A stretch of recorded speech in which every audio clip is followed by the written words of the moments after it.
Not long then to go until Loughborough Sport take on University of Nottingham here at the Sir David Wallace Arena in the first fixture of the National Badminton League season. We'll just let you know the fixtures that we have coming up this evening. There has been some unforeseen circumstances, so the order of play has changed for tonight's fixture from advertised and is now as follows. We'll start with the women's doubles. It's Lauren Smith and Jenny Moore versus Ellen Fernanga and Serena Mida.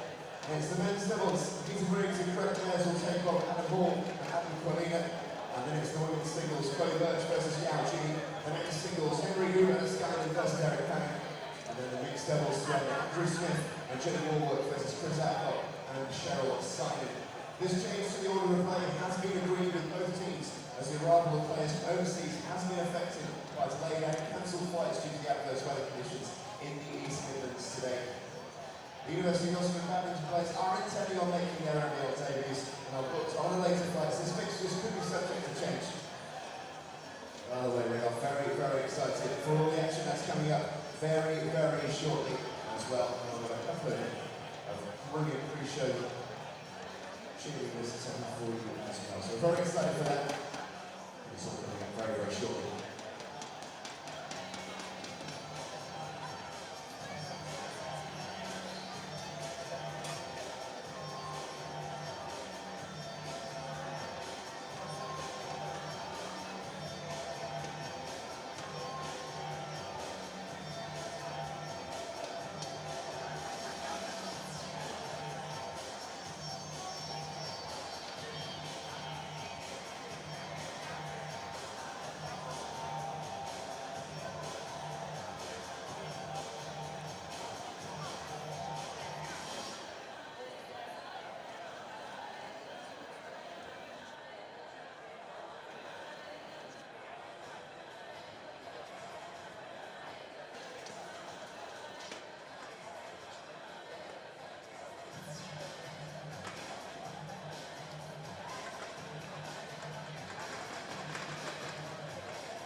Good evening and welcome to the Sir David Wallace Arena here at Loughborough University. It is the first match night of the second National Badminton League season. Loughborough Sport versus University of Nottingham Badminton. Myself, Rob Hayes, and Head of Coaching at Badminton England, Neil Cottrell, alongside me. Neil, it's great to be back, isn't it? It is. It's been a long time since the first set of finals for the NBL, so I know all the players are excited to get going, so it's really great to be kicking off in Loughborough tonight. We are indeed back with a bang after a very successful first NBL season, and there's been a lot of action over the summer, a lot of changes to a lot of lineups. Let's just talk you through the order of play tonight here on this live stream for you. There has been a late change. We'll inform you as to why in a couple of moments' time, but first up tonight, it's the women's doubles. Lauren Smith and Jenny Moore of Loughborough Sport against Ellen Mahantha-Lillingham and Serena Mida of University of Nottingham Badminton. Second on men's doubles, Peter Briggs and Greg Mears against Adam Hall and Adam Qualina. Third on then the women's singles, Chloe Birch versus Yao Ji. Fourth, it's Henry Herskinen versus Eric Pang, and then we'll round off with the mixed doubles. Andrew Smith and Jenny Warwork versus Chris Adcock and Cheryl Synan. University of Nottingham Badminton have made a few international signings over the summer, and that's the reason that the order of events tonight has been changed last minute, because all three of their Dutch internationals, new signings, Cheryl Synan, Yao Ji and Eric Pang, are still in transit at the moment. How is that going to affect this match now? Well, hopefully they can actually make it by their start time, because it's going to significantly weaken the University of Nottingham team. They do have a bench where they can bring in sort of players to infill if they don't arrive, all being well. So hopefully for the, on paper as we look at it at the moment, the lineups are really evenly matched, so it'd be great to see those Dutch contingent actually make it on time. Not ideal preparation by any means, but we'll keep you informed as to when and where they are, if you like. Just a quick word on Loughborough Sport then. Runners-up last season on the finals day at the K2 Crawley, and they've kept the bulk of their squad. Are you expecting another strong season from them? I think so. I think they started the season quite slowly last year, which they were sort of languishing around the bottom of the table for the early part of the season, which didn't really reflect the strength that they had in their side. And I think once they really got to grips with the different format and the different ways of playing, they really sort of came to the fore and pushed on hard towards the end of the season. And in the end, were really unlucky to not to sort of be the inaugural winners. They've kept fans' favourites like Jenny Warwork and Henry the Hoover Huskainen. They brought in Andrew Smith as well, who brings world and Olympic experience to the squad. But it's kind of a good mix at Loughborough, because they've got some homegrown players that are here, based at the university and train here as well. So it's a good mix of international quality and homegrown talent. It is, and the Loughborough-based players that are a part of the team are also the sort of up and coming. The next sort of wave of international players within England as well, so it's a great opportunity for them to experience some high-level badminton in a very different arena. So it's really good experience for them. Just a word on another new signing for the University of Nottingham Badminton, Jess Pugh, who impressed a lot at MK Badminton last year. She's been brought into the Nottingham franchise, but she's not actually here today because she's at the World Juniors in Peru. Bit of a big miss for University of Nottingham. It is. It would have been great for Jess to get a first outing for Nottingham in the first match night, but she's off out in Peru for the World Juniors, and we'll have quite a strong chance of doing well, and hopefully we'll be pushing for medals over there.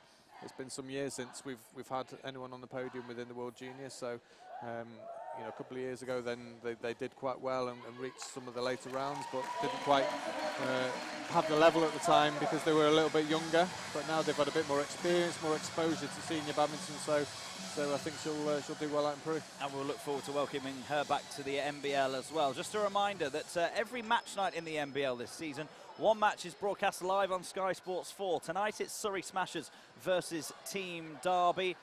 MK Badminton, Surrey Smashers versus MK Badminton, the first game live on Sky Sports. So that's one that we'll try and keep you up to date with on this live stream. And do remember that you can watch this again via the National Badminton League website, nationalbadmintonleague.co.uk, on Wednesday. So give us 48 hours to wrap it around and you can relive all the action again, because it's going to be a very exciting one indeed. Joining the conversation with us as well on Twitter, at NBL_official is the Twitter handle.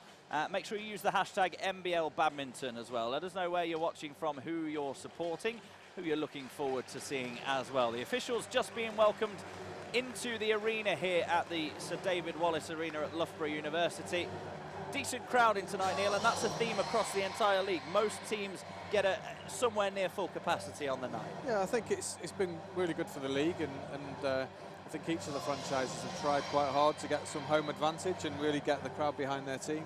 It certainly worked well for Surrey Smashers last year, and I think the teams that visited Surrey got a real flavour of the sort of things that they could do within the NBL, and I think Loughborough, from what they've got planned for the opening of the match, are taking it on board as well. They have indeed. Don't worry, you haven't lost us here on this live stream. The lights have gone down in a sort of dramatic entry here at the Sir David Wallace Arena.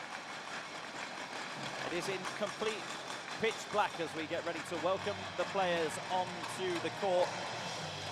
And this, as you say, it's all about getting the home advantage.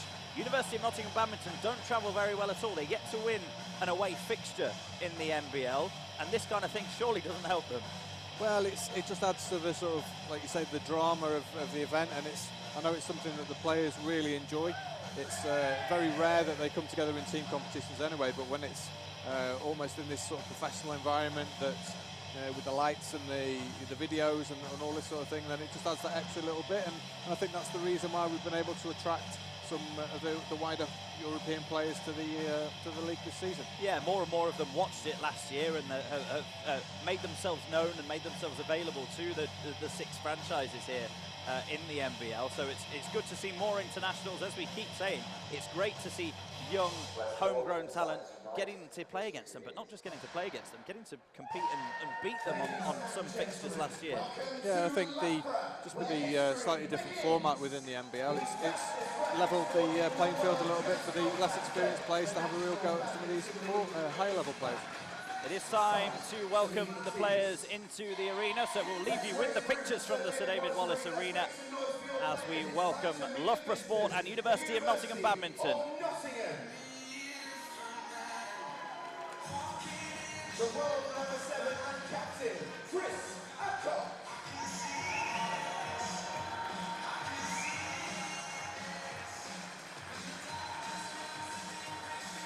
The rising world doubles specialist is Ellen McLean-Trollingham.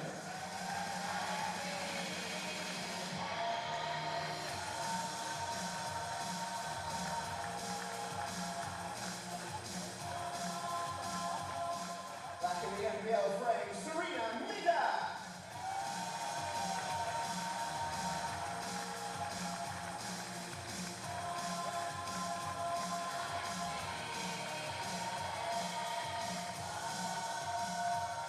Easy fast rising Scots international, Adam Hall.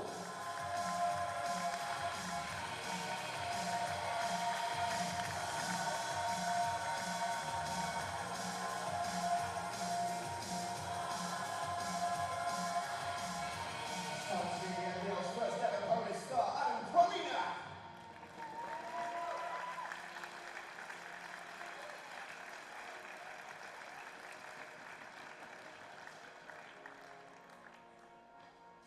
Say hello to the Olympian and former European champion, Yao Ji.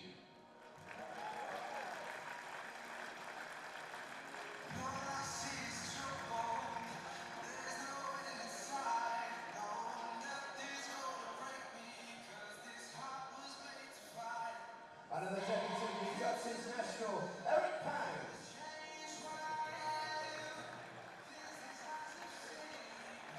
And making her NBL debut, Cheryl Simon. Our 3 players will be with us very shortly, as mentioned, those flight difficulties earlier on. And please welcome the University of Nottingham substitutes, Emily Witts, Rowan Miller, Joel Dowse and Johnny Toyerson.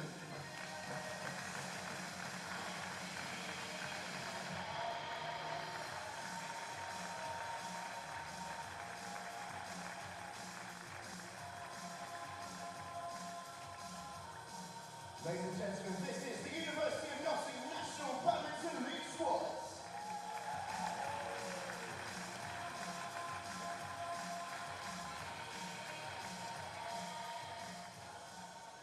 And now, ladies and gentlemen, it's time to meet your home team.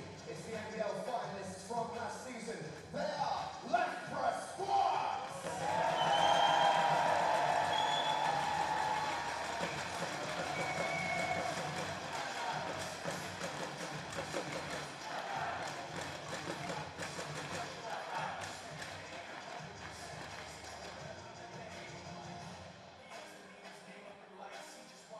She is the Glasgow 2014 double medalist, reigning national champion, and our captain, Lauren Smith.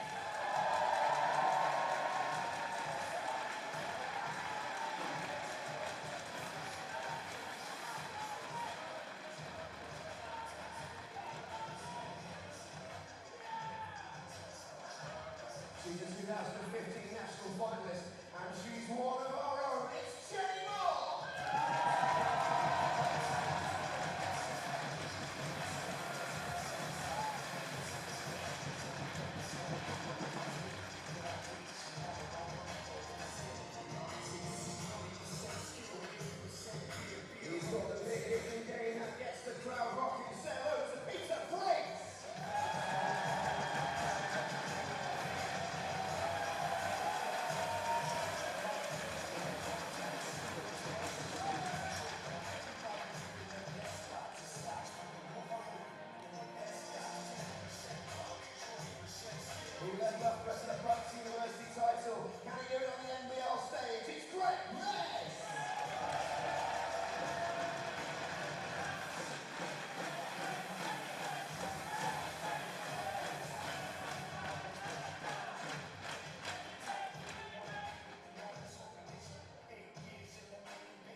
gentlemen, they are your Loughborough Sports!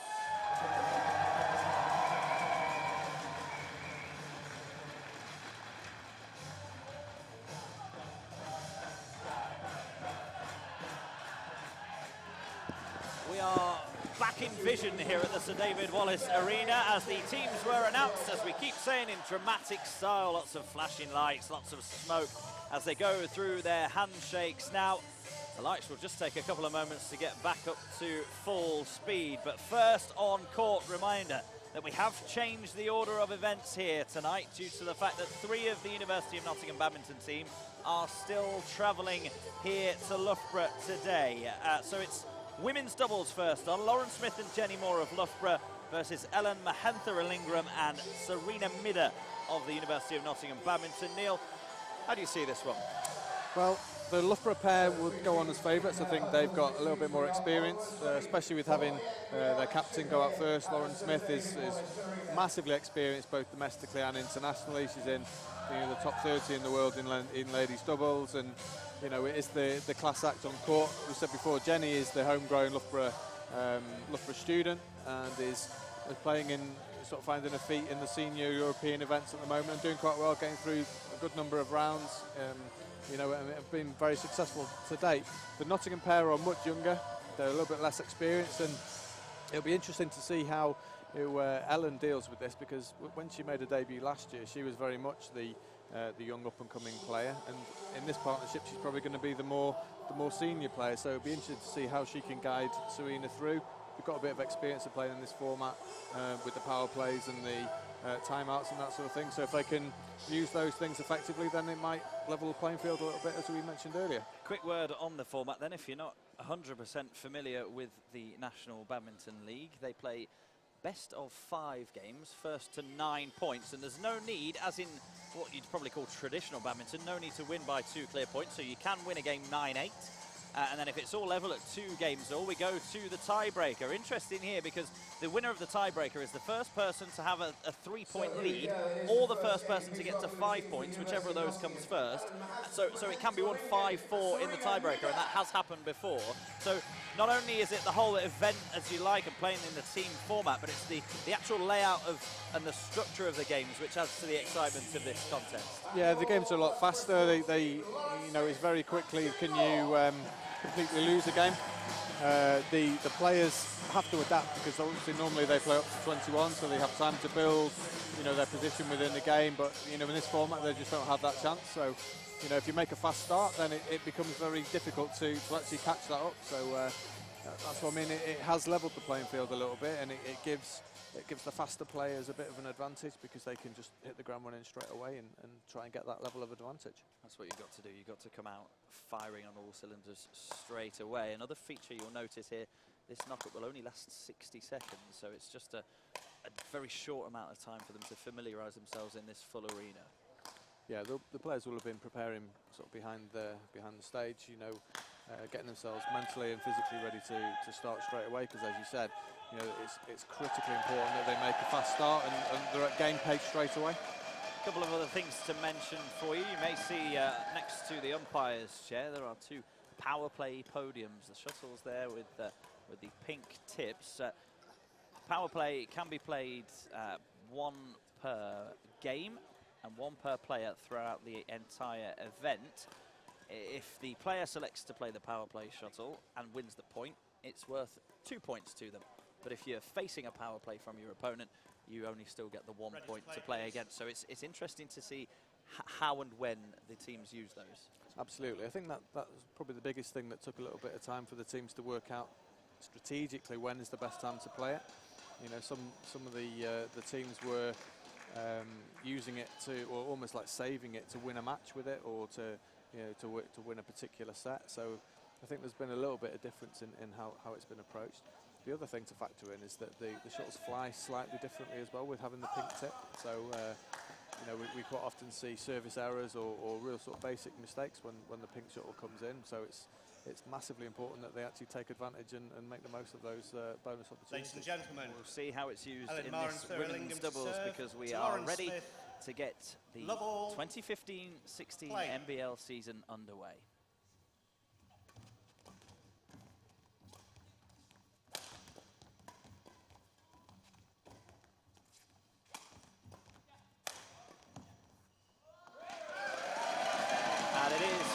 good to the home team. That will fill them with confidence.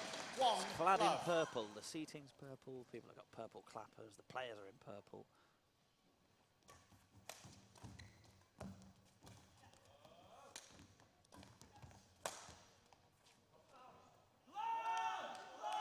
Service over. 1-all.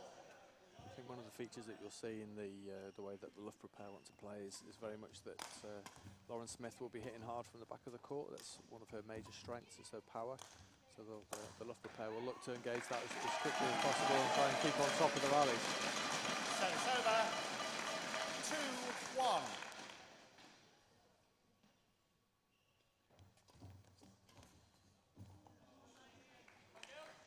Service over. Very 2-all. nip and tuck at the start here, 2-2. There'll be a lot of nerves flying around, and you know, it's so important to start well that it can make panic set in. So. Yes, not only just the start of the match night and wanting to get your team off to a good start, it's the start of the season overall.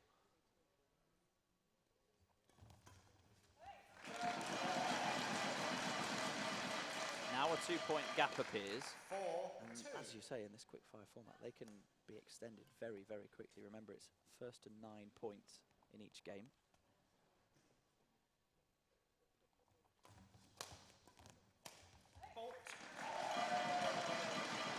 That's a good hit from Lauren from back of the court again, and the other advantage, obviously, with having Lauren at the back is that means that Jenny's at towards the net area. She's a very accomplished mixed player, so is really adept at taking the shuttle early and really keeping the pressure on the Nottingham pair.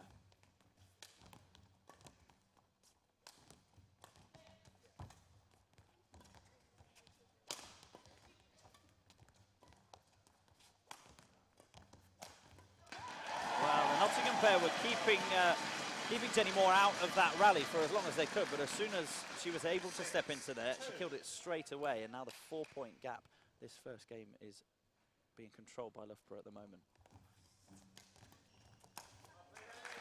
That's much better from Ellen there, sort of really, the first part of the rally has been, the first part of the game rather, has been the Loughborough pair being dominant and really pressing. So at that time the Nottingham pair were able to just take the fight a little bit more to Loughborough, because if the rallies continue like this, then the Loughborough pair are really going to dominate with the extra power that they have.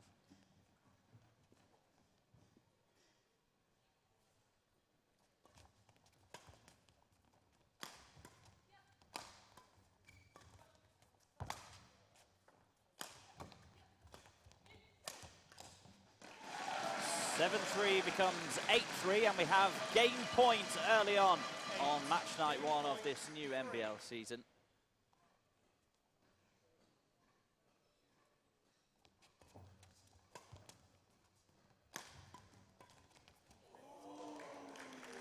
The U's go around the Sir David Wallace Arena because University of Nottingham Badminton save 1 with a bit of fortune off the top of the net. But out it goes, so Loughborough take the second invitation at a game point, and they take the first game 9-4. Strong start for the home side. Very strong start. They've used their power to great advantage. At the same time, Lauren, we mentioned, is very powerful from the back of the court, but showed a good level of variation as well, so that the Nottingham pair couldn't set their defence and just get used to the power coming all the time. So using some slice overhead and just varying the speed that the shuttle's coming at. It just means that Loughborough can play exactly the way that they want to, and have got Nottingham right on the back foot. Just a note behind the scenes, we have seen a couple of University of Nottingham clad tracksuited players arriving with suitcases, so we believe that some, if not all, of their international players have now arrived here at Loughborough. If you are just joining us, we have had a slight change in the order of events tonight because University of Nottingham's 3 new signings were delayed due to the fog that we've had over the last couple of days here. But it looks as if they have arrived and will be ready to play a bit later on this evening. But focus firmly on this women's doubles at the moment. And it's all going the way of Lauren Smith and Jenny Moore so far.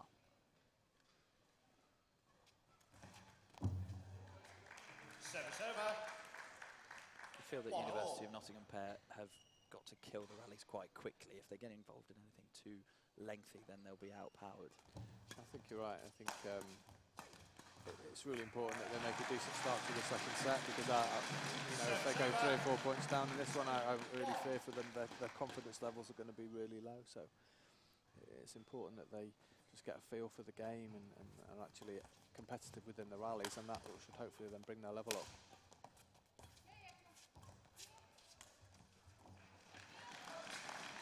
Mistake there from Serena Mida. They've just got to settle into this as quick as they can. It's interesting because I think in commentary in the finals last season, we talked about Loughborough being a bit of a steamroller, and they just, with the power and aggression that they rolled over Surrey Smashers in the semi-finals last year, and it seems like this pretty much starting off in the same vein. You know, very dominant and really putting a lot of pressure on Nottingham early on.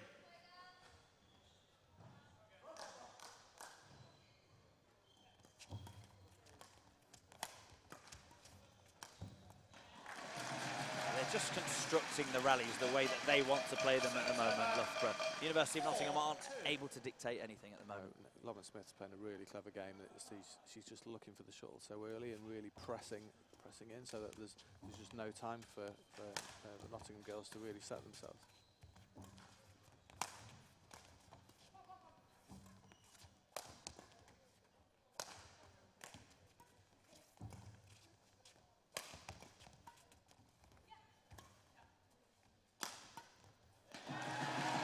As soon as they split them straight down the middle, you saw Ellen and Serena just switching there, sometimes playing front, sometimes playing back, but when they split sides and that shuttle went straight down the middle, that's where Loughborough found a lot of joy so far. Yeah, again, it was just another great example of Lauren's power from the back of the court.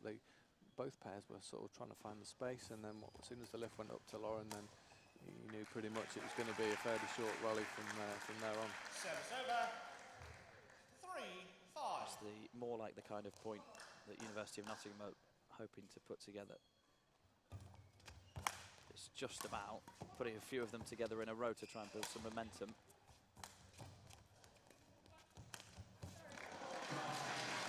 That was a little bit loose from Serena Mida there. Again, the Loughborough girls were sort of really pressed the net and made it very difficult for them to play. So, you know, really tough shot for Serena to have to play.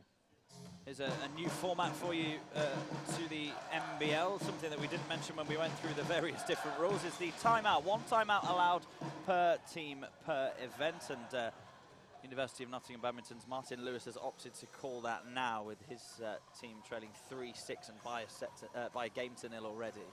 Yeah, I think it was important that the momentum of the Loughborough pair was broken there, and you know, if it had gone on for a few more points, then you could see Nottingham being two sets down and really struggling in this event. So I think it's a difficult conversation for Martin Lewis to have, the head coach for University of Nottingham, but you know, if nothing else, he's broken that momentum and he's refocused his players, and hopefully they can move on from here.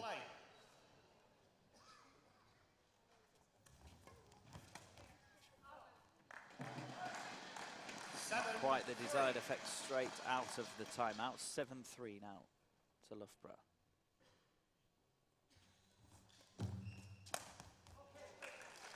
That's a really nice return from Mahen Thrillingham there, and sort of made a very short lift, which Mida could then smash away for the point. The call was good from the Nottingham bench as well, but again, it's just Loughborough aren't letting University of Nottingham put any kind of run of points together. It's another game point to Loughborough to take a 2-game lead. And they do so. Too hot for Ellen Mahen-Thrillingham to handle. So very quickly indeed. It's the home crowd that are the noisiest at the moment. 9-4 again.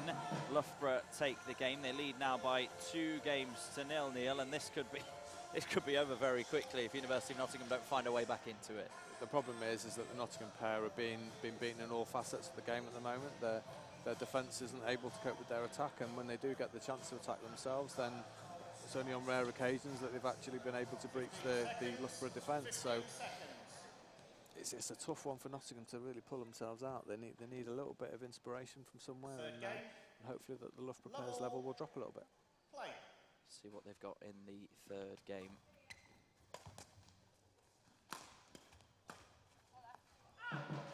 Just small mistakes, small margins of error that are costing them But at the moment. that was a little bit more positive from Nottingham though, so that's the way that they have to play, but they just have to take the chances, as you say.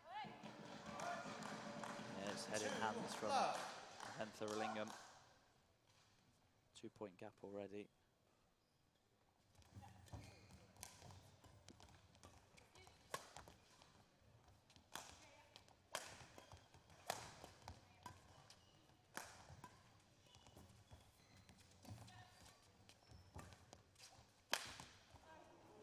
That was a couple of good defensive shots there earlier on in that rally by Ellen Mahentha Ralingam.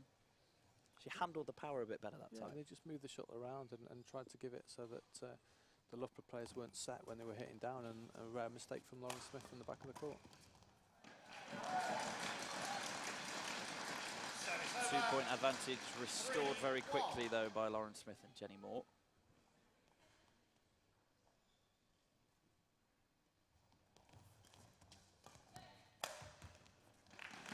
There we have it, straight down that corridor of uncertainty, if you like. Not much uncertainty when the lift is that short. Then you know, Lauren Smith's great from the real right at the back of the court, but anything half court, then that gets murdered every time.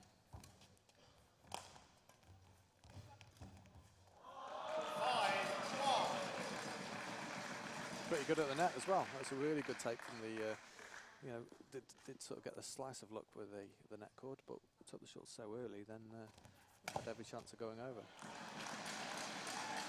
Kills that one as well. 6-1 the score now. 3 more points required to put Loughborough 1-0 up.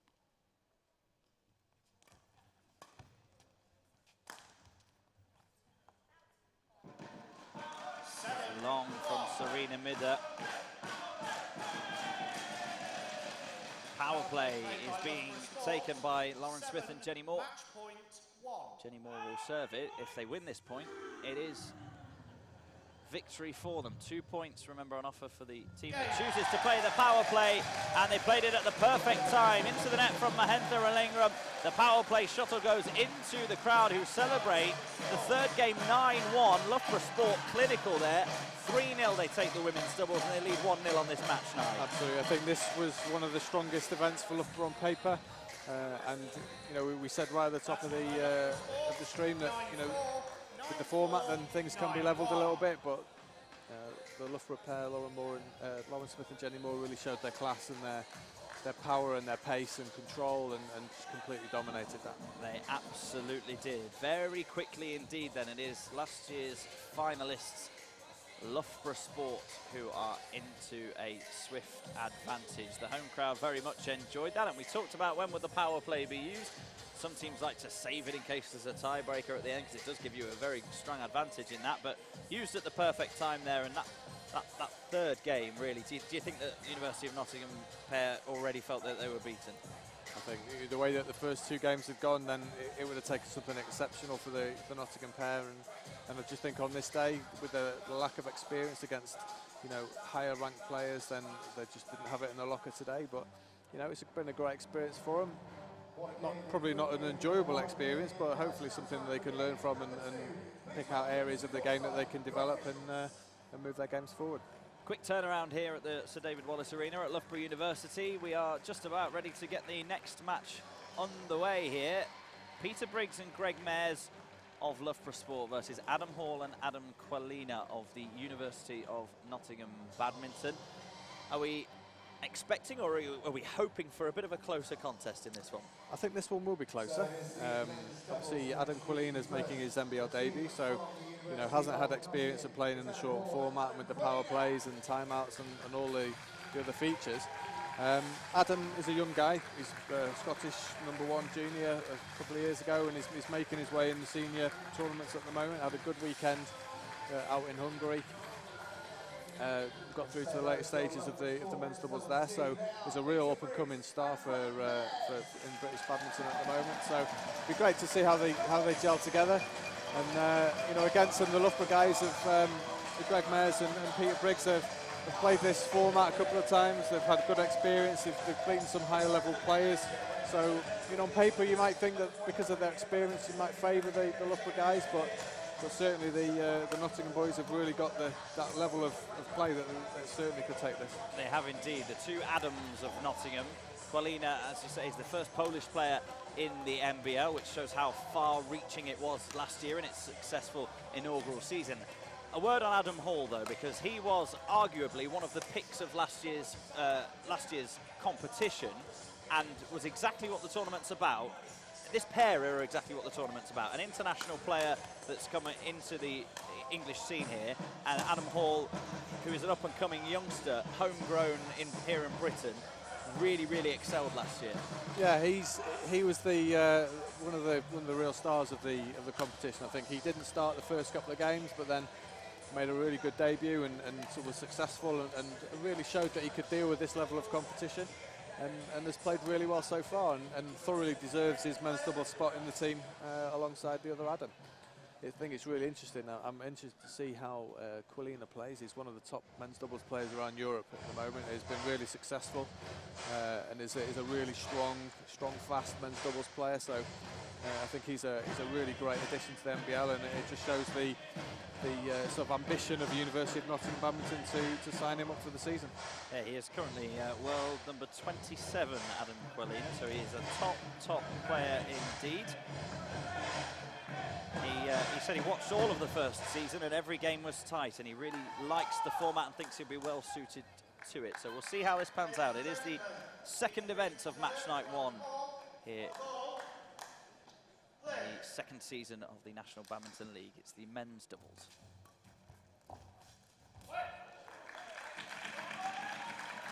Service over, 1 love.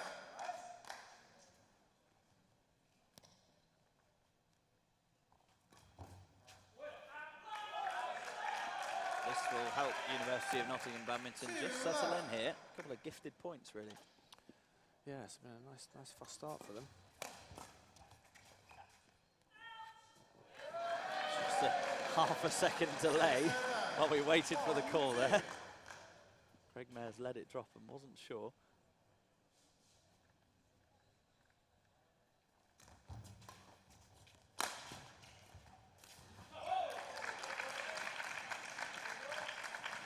Service over, 3-1. Grimace on the face of Peter Briggs there as he put that one into the net. 2-point advantage restored early on here for the Nottingham pair.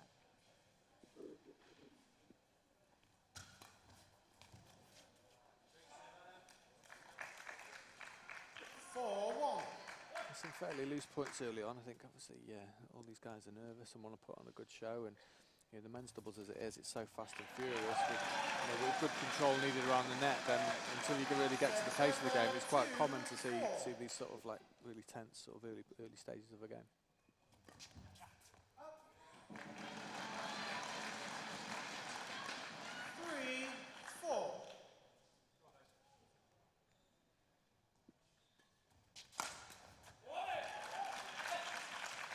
Service over, 5-3.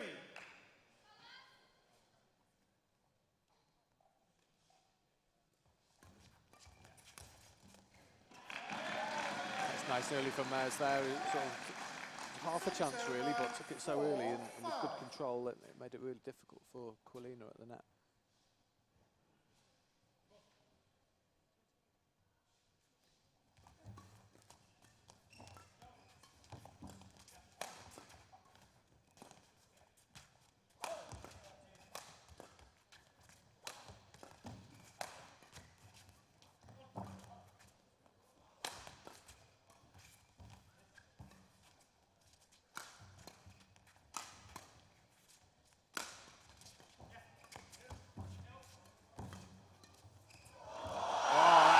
Absolutely brilliant.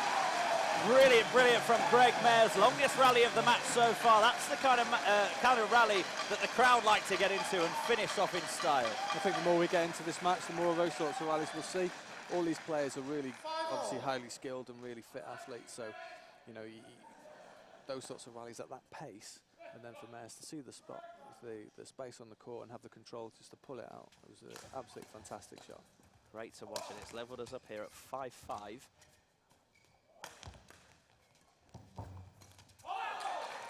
Just A mistake again at the net from Peter Briggs. Service over. 6. Yeah, it was a tough shot to play, and it made it even more difficult because Colina had played a nice tight net shot, but followed it and really put a lot of pressure on him, so that he forced the error rather than it being unforced.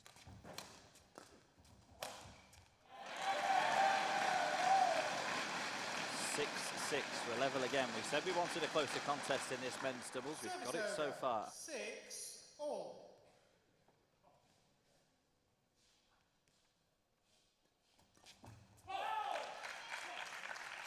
Service over. 7-6.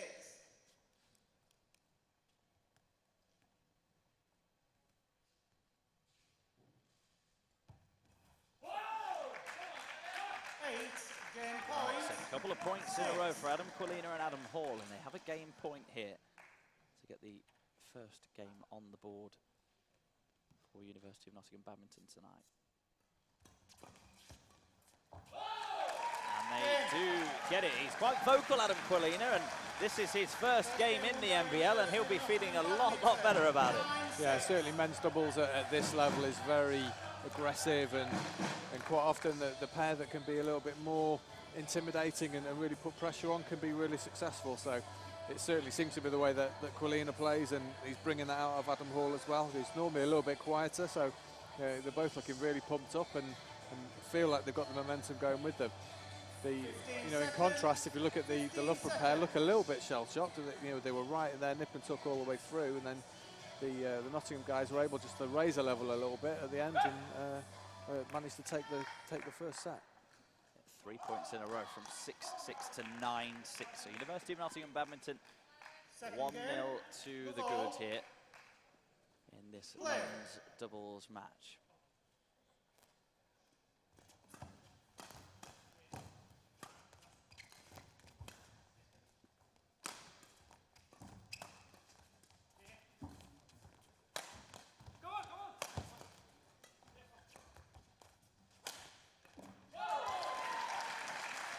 Adam Hall working hard from side to side, and Adam Quilina finishing it off for him. Interesting there, he played a really good angle there, but just at the end of the first set, Chris Adcock had mentioned something from the side of the court, and after he hit that shot then he pointed at Chris, so whether it was something like, try and hit that shot into that spot there, so some little bit extra coaching from Chris Adcock there.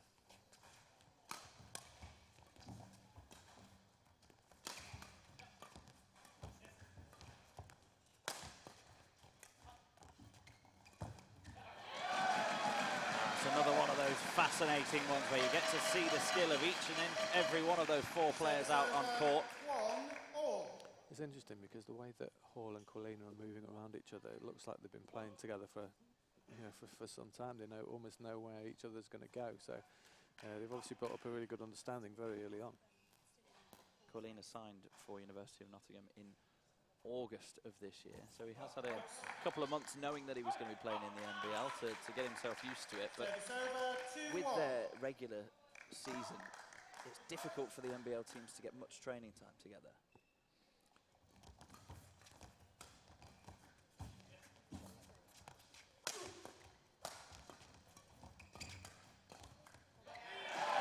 It's good defence from the guys there. Nottingham brought all their power and pace and were really pressing the net, but Loughborough stood firm and managed to force the error. 2-2, it's tight at the start of this second game as it was in the first.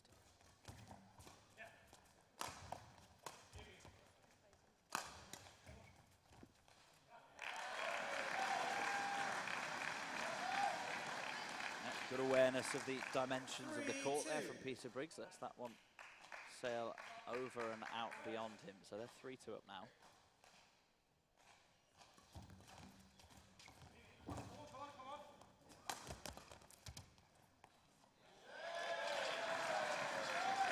And at the other end, not quite so well judged by Adam Hall. Yeah, I just feel for the match it'd be great for Loughborough to take the set and level it up. So it'll really sort of maybe bring the best out of the Nottingham boys as well. So they've certainly got their noses in front now. Can they keep it? That's really good power and pace from Colina. But you know, when he does get those opportunities from the back of the court, he does hit the shot very hard. And with Hall covering the net, then it becomes a difficult defensive possibility.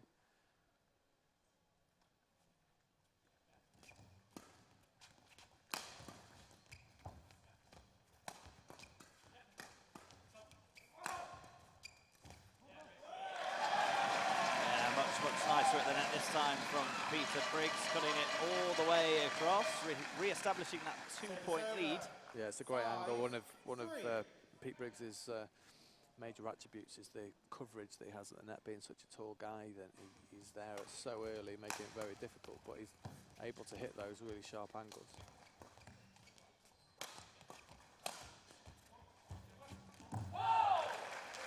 Couldn't quite reach that one in time, though. University of Nottingham staying in touch. 4-5.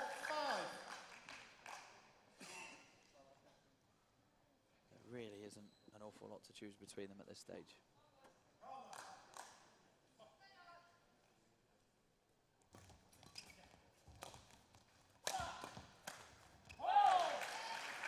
That's good attacking from the Nottingham pair again. You know, considering that Adam Hall's the least experienced player on court, he's really showing himself to be a really talented men's doubles player. Playing with a much more experienced partner, and you know, some players could shrink and struggle under that level of expectation and pressure, but he's really shown himself. Service fault called. Service over. 6-5. So the service judge there explaining to Adam Colina that he thought that he hit the shot above his waist. One of the rules of service is that it has to be struck below the waist, which is normally seen as the lowest rib. Service over. 6-all. Quickly out of the mind of the Nottingham pair, though. They level again at 6-6. It was from this point in the last game that they got 3 points in a row. Not going to happen this time for them. The home pair just have managed to, every time it's been level, just edge themselves back in front again. They've just always had a nose in front in this game. 2 points away from leveling it.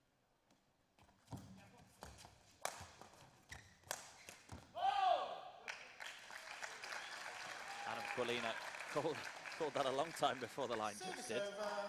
7-7. Remember, no need in this format to win by 2 clear points. It is first to 9 points wins the game regardless.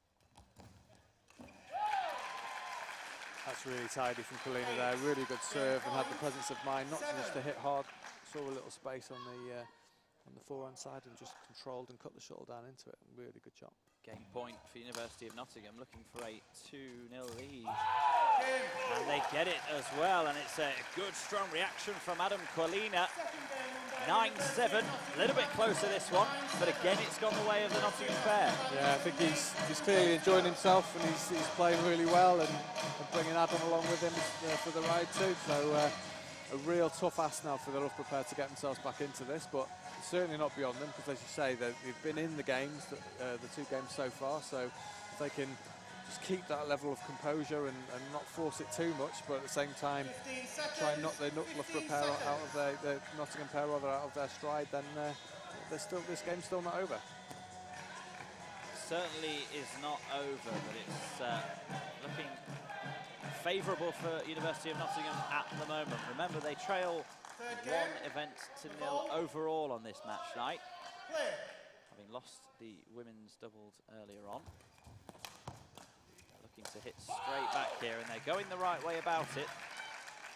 1 left. We've not seen a timeout or a power play yet from the Loughborough guys, so they'll have to do something in this set.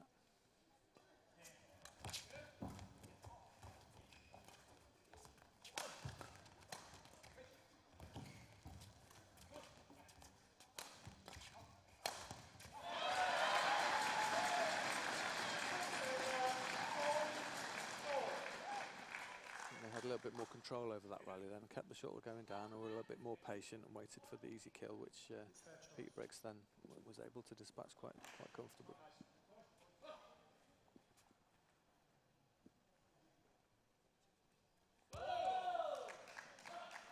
Service over.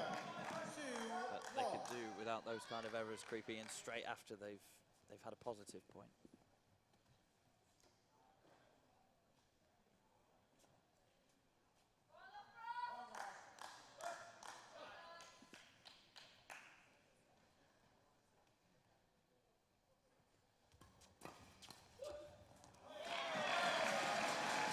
Very similar to the shot in the first set. We saw that space.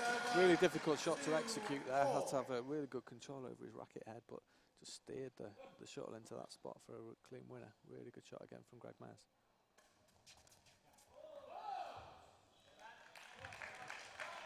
But once again, they follow it up with a service error, and it just keeps breaking up their momentum.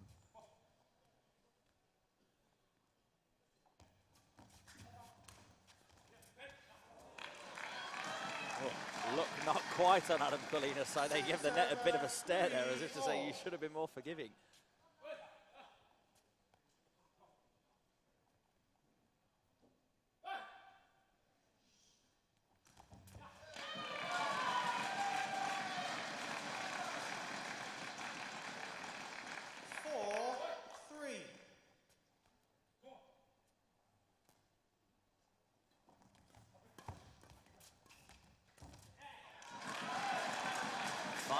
Now the lead for the Loughborough pair. Timeout claimed by University of Nottingham It is Badminton. a timeout called by University of Nottingham Badminton. Coach Martin Lewis, probably just to break up the rhythm of the run of points. Yeah, I think it was a good time to call the timeout. You know, it was in a very strong position, being 2 games up. So, you know, if they can just get themselves back into this one, then there's a good chance this event will be over fairly quick. The Loughborough guys have got a little bit of control back, and providing, as you say, they can cut out those service errors and just sort of giving those points away a little bit, then you know, they're going to still fancy themselves. Plus, they've still got a power play that they can use as well to keep them in the match if need be. And you feel if they do take this game and bring the fixture back to 2-1, then the crowd are going to be back on their side and more vocal. Play. And that could give them the boost that they need. They lead 5-3 at the moment.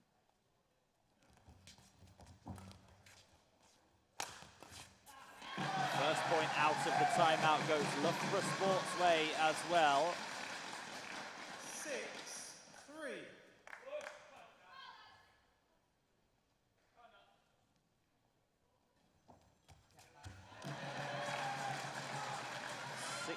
Quickly becomes 7-3.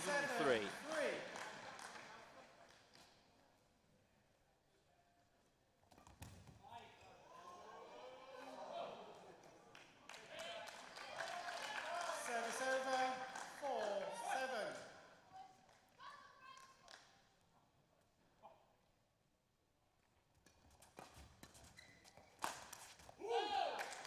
Couple of points in a row this time though for University of Nottingham Badminton. I did just wonder if the Loughborough pair were considering possibly using the power play to get themselves back into it at 7-3.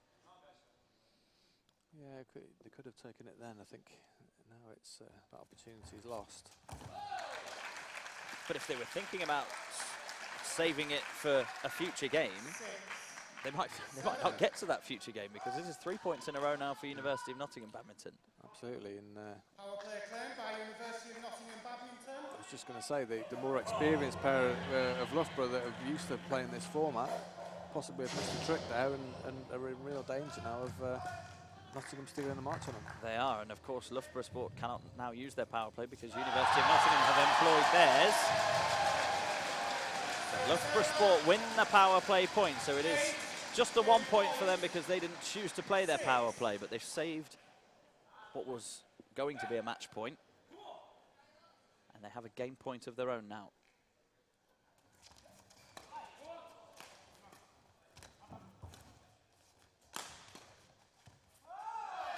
And they convert it at the first time of asking, and that's the noise that we wanted to hear from the Sir David Wallace Arena here. A lot of clappers in the crowd, a lot of home support here, and Loughborough Sport are back in this. 9-6, they take the third game. They still trail 1-2.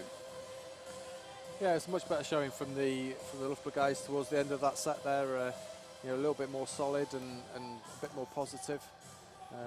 And I think if they can cut out some of the more basic errors that they've been guilty of in the first 2 sets, then there's still another chance in this game. We promise we'd keep you up to date with what's happening down in Surrey in this match night's other fixture. Surrey have taken the men's doubles against MK Badminton by 3 games to 0. So Surrey leading MK Badminton 1-0 in tonight's other fixture. The ball. Play. It's 1-0 Loughborough Sport here after the women's doubles. But we've got a game on our hands in the men's doubles now.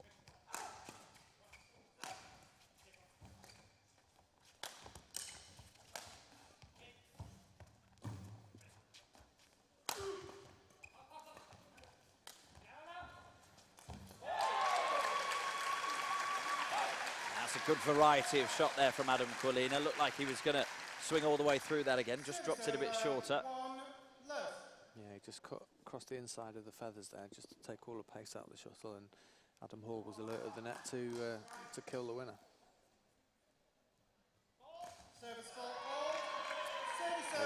Doesn't look happy about that. He's been called again by the service judge for striking the shuttle above his waist. Doesn't look too happy there. Cheap point to give away as well.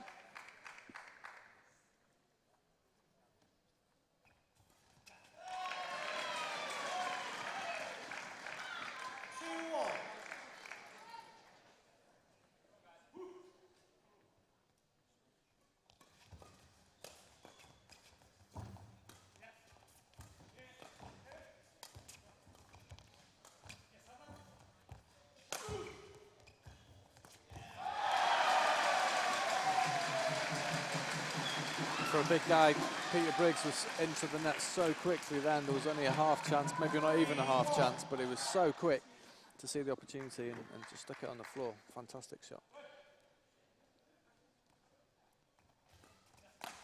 Very agile for 6'4", isn't he?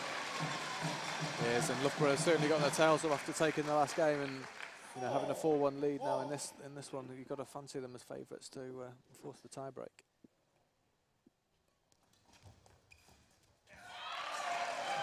Quilina couldn't quite get set quick enough for that, and threatening to run away with this 4th game. Loughborough now 5-1.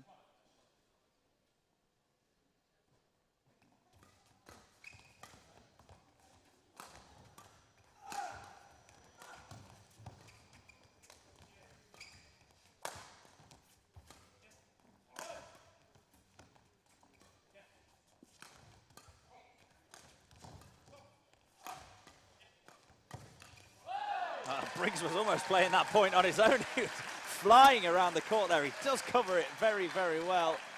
Just one shot too far for him on this occasion. Yeah, I think he had a bit of a gamble for the last one, hoping that he would have a swing and a hit, but unfortunately it was a swing and a miss, and it's given Nottingham the point.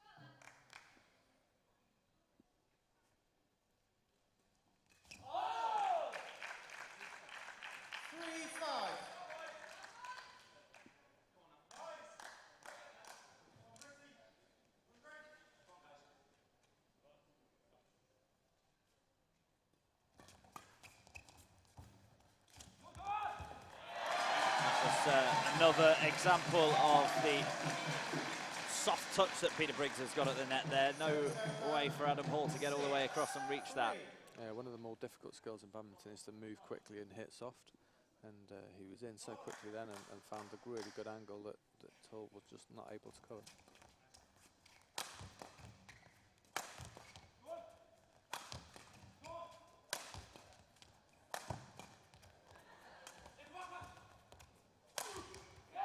Bit of hitting practice for Adam Hall, but Adam Quilina steps in to show him how it's done. Yeah, strong defence from the Loughborough pair, but I think it was a matter of time before the Nottingham guys managed to smash their way through. Even with a broken string for Quilina, he still managed to put the shot on the floor.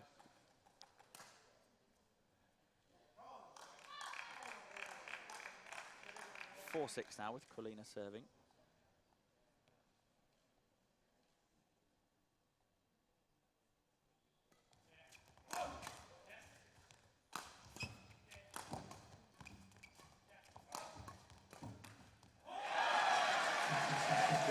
Dicey exchange at the net. Adam Hall not quite able to get it back over. 7-4. Loughborough still not choosing to play their power play. Maybe saving it for the imminent tiebreaker that we might be seeing. Again, you've seen sort of Peter Briggs has been quite quiet in the early stages of the game, but he's certainly coming more to the fore now as the more experienced senior player, and he's having a far bigger impact on the game. That one was easy finish for Adam Hall. Teed up nicely for him to kill straight down. 5-7, still the gap 2 points.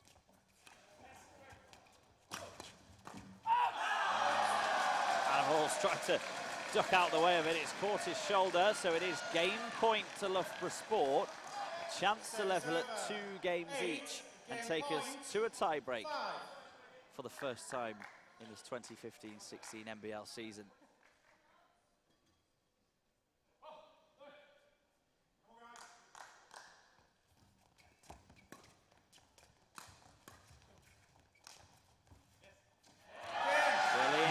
Finding the way back over the net, so Loughborough have turned this right around. 2-0 down they were, 2-2 it is now with a 9-5 win in the 4th game.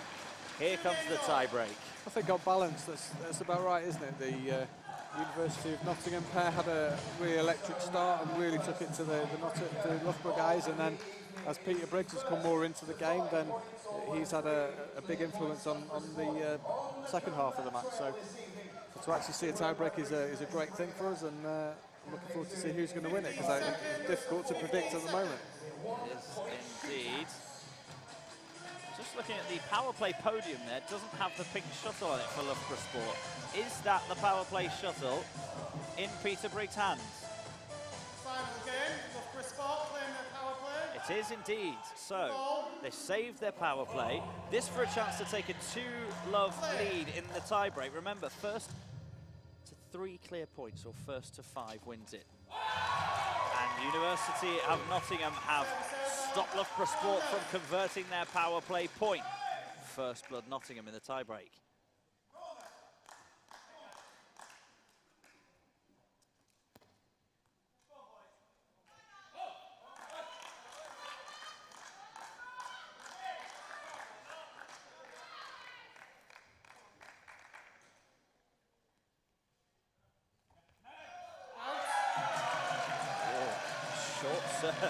From Adam Quilina. You could cut the tension in this arena. It's 1-1. Every point so crucial in this format, but particularly in the tie-break.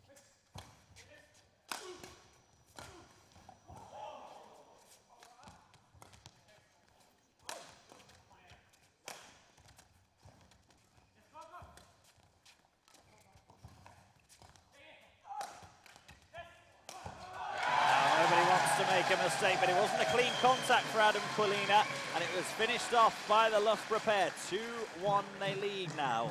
It's interesting, the early net exchanges after the serve, there's so little margin for error, so when the game opens up into the longer rallies, it's really competitive, so it's a really good dominant rally from Loughborough then.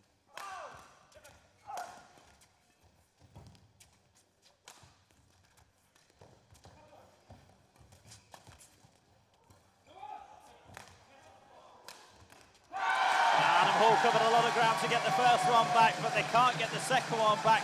3-1 it is now, and it's match point to Loughborough Sport. Remember, it's got to be won by 3 clear points or first to 5 in this tie-break. Match point Loughborough Sport to win this from 2 games behind.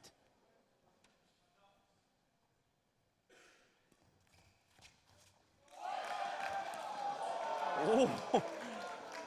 Greg Mayers was just about to celebrate there, and it was called out. It gets the nod from the umpire as well. I think the interesting thing was that the fact that Quilina called it before the line judge had made his decision. So I think that's what the Loughborough guys were a little bit annoyed about. That's just wide as well. So it's 3-3 in the tie-break. Now it is first to 5 points, whoever gets there first. No need to win by 2 clear points.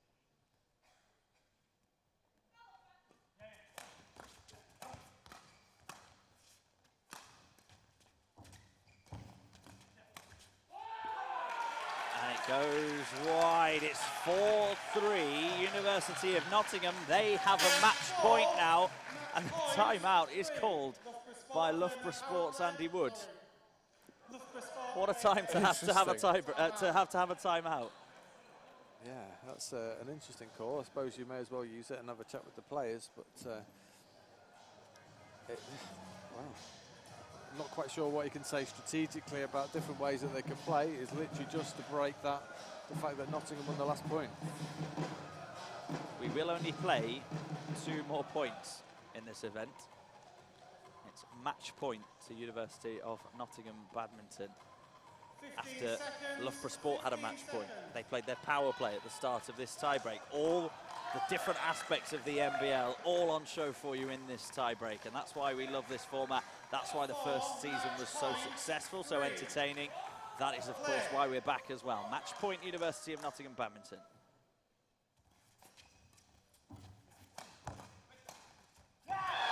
They can't take it. Loughborough Sport save it. We are going right down to the wire now. It's a 1-point shootout to decide the destination of this men's doubles event. Match point 4. It's Peter Briggs to serve it. Match point to both pairs. And Briggs puts it down. The crowd on their feet here in the Sir David Wallace Arena. That is some comeback from Loughborough Sport, and that was a really, really good match. That just shows off the NBL format and his greatest form there. Men's doubles is quite often the discipline that gets the excitement, the long rallies and the big smashes, the strong defence, and that was a really good example of it tonight. Loughborough Sport now, here on match night 1, are 2-0 in front. And that puts all the pressure on the next match. It's the women's singles, Chloe Birch of Loughborough Sport against Yao Ji of University of Nottingham. Yao Ji, the debutant to the NBL, having travel issues with the delayed flights because of the weather as well. So it's all seemingly going against University of Nottingham at the moment. Yeah, I think on paper, then Loughborough would hope that they would have won the men's and ladies doubles. I think Nottingham's strength possibly is in some of the other events. I think there are some that are quite close, but this tie certainly isn't over yet. I think Nottingham will fancy themselves in some of the other events, so one of them being this lady singles that's up next. Yao Ji, very experienced, Chinese-born but emigrated to Holland, 38 years of age. It just shows you the pull of the NBL to not only be attracting young, upcoming stars from Europe, the continent, but established double Olympian, 11-time Dutch national champion. She brings a huge amount of experience here. Yeah, she's a high-quality player. Has been inside the world's top 10, in ladies singles, and is a class act. How she deals with the fact that she's been shipped in, with the travel problems that she's had, and is she fully prepared mentally and ready for this battle against Chloe, who's one of England's up-and-coming players, and has had some experience in this format from last season, so knows maybe a little bit more about the power plays and the timeouts and when to take them. But will certainly be relishing the opportunity to play someone of the calibre of Yao Ji.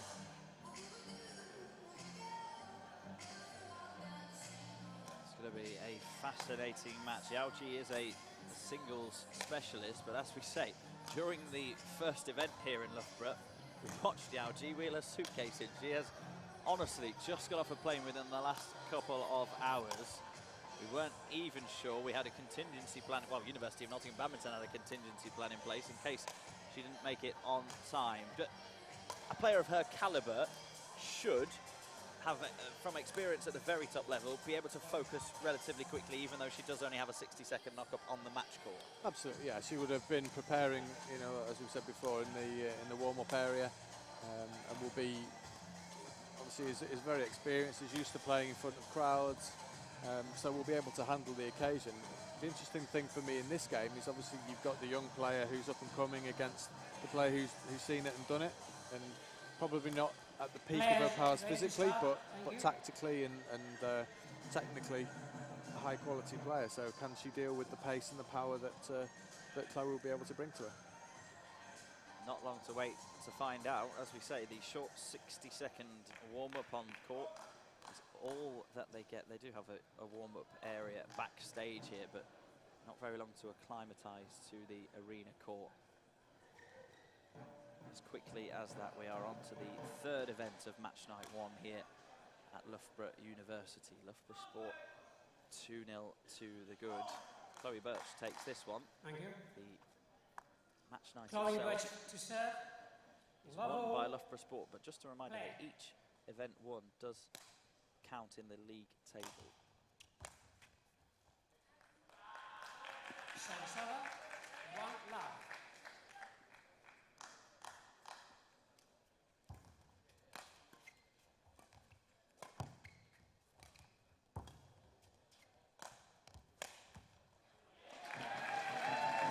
That's a good example of Yao Ji's quite fluid technique, that she hits the shuttle really nice and clean. But you know, Chloe's got that extra little bit of pace and power, and if she takes that to her, then it'll be interesting to see how she deals with it.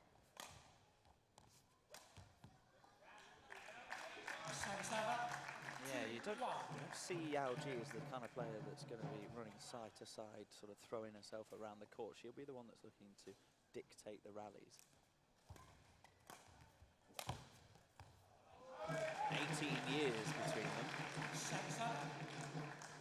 2-2. Change of racket already for Yao Ji.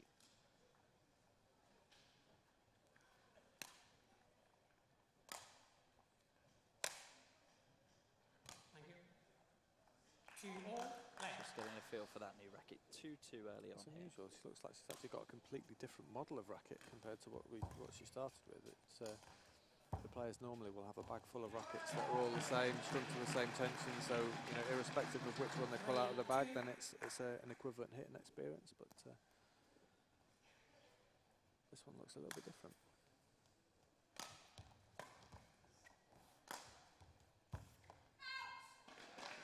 As it goes from Yao Ji. So Chloe Birch establishes the first 2-point cushion of this women's singles match.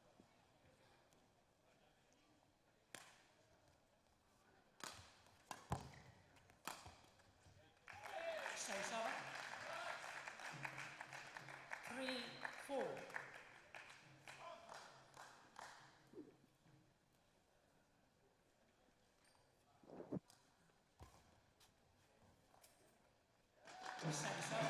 Clenched fist there from Chloe Birch. She's finding the corners very nicely, and perhaps she knows that Yao Ji's not quite going to be able to manoeuvre herself around as quickly as other opponents might. Yeah, and I think just in this early stages, she's got a chance to sort of stamp herself on the game, hasn't she? And probably took a little bit of inspiration from seeing the Loughborough men's doubles pair come back from 2 games down, so is feeling very confident.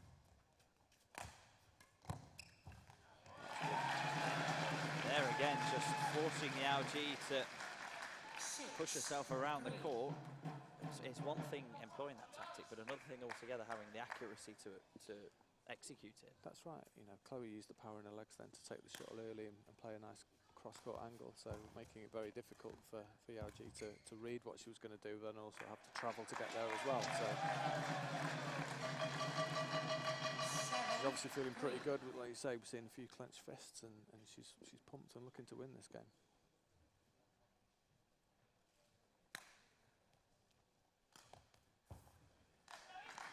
Yao Ji turns away from that one. It's 8-3 to Chloe Birch, and it's game point.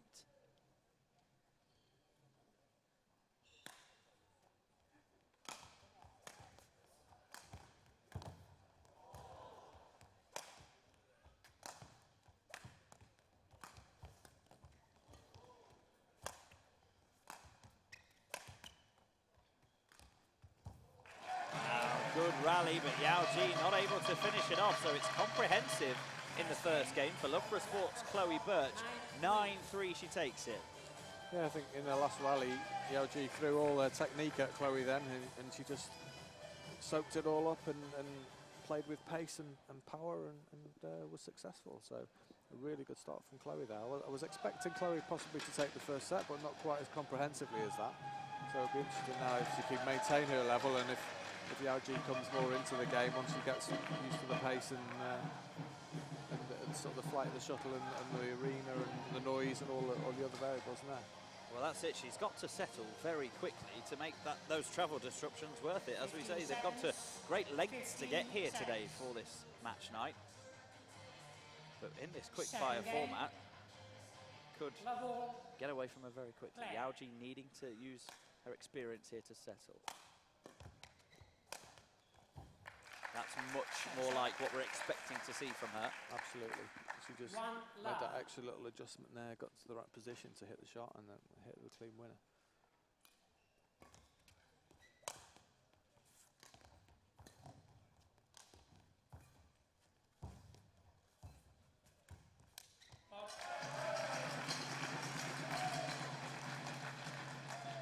Chloe has got a look of determination on her face. She's steely-eyed and just determined to not be fazed by who she's playing, not be fazed by the occasion, just get on with her game. Worked well for her in the first game. Lets that one drop. So look over to the bench and up to the skies from Yao Ji.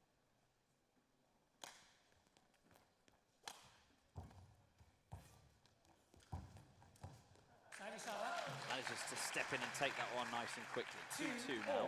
Yeah, nice angle again. Forced a weak net shot and was in quite quickly to the net and played a nice kill.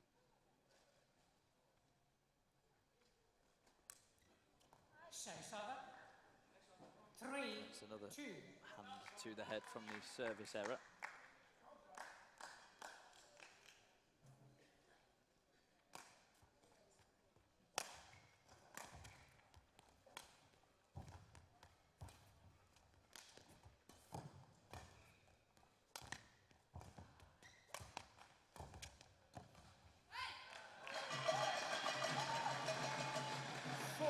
Vocals coming in now for Chloe Birch, just maybe trying to get the crowd warmed up a little bit more as well. 4-2 she leads. She's working really hard, Yao Ji is very deceptive and it's hard to read where she's going to be putting the shuttle. So Chloe's having to work twice as hard to react to where the shuttle's going, and at the moment the pace that she's able to generate is high enough to keep herself in the points, and Yao Ji's just finding the errors. Deadly accurate that time though, Yao Ji. Another little glimpse of what she's capable of. Chloe Birch just sort of read that one already, stepped straight in, made sure she was right on top of it.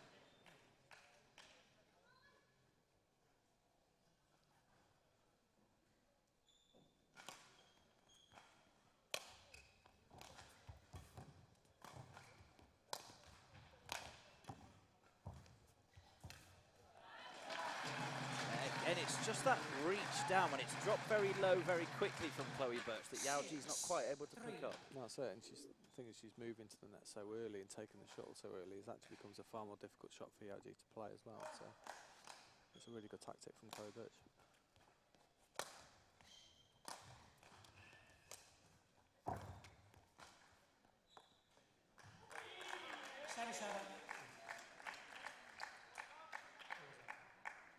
Chloe Birch with a wry smile on her face there. She was just asking the question. Yao Ji let it drop. It just dropped long.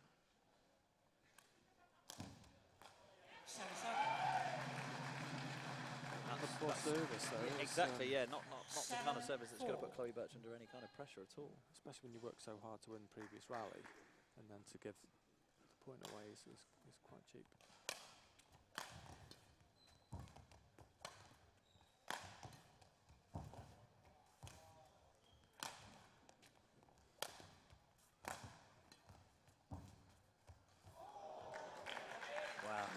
Chloe Birch worked exceptionally hard to keep herself in that rally, and she wasn't far away from winning it, but Yao Ji just starting to try and pull the strings a bit more.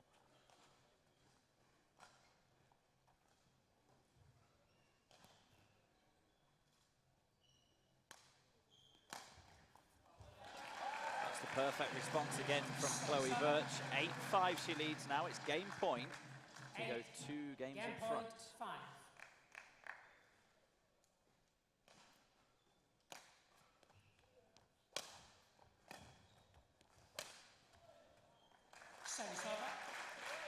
Well saved the first one at least by Yao Ji. Well, it's the first time we've actually seen her be a little bit more aggressive. You know, a nice flat clear followed up by a good cross-court smash. So it'll be interesting to see if she takes a little bit more of that into the rest of the game.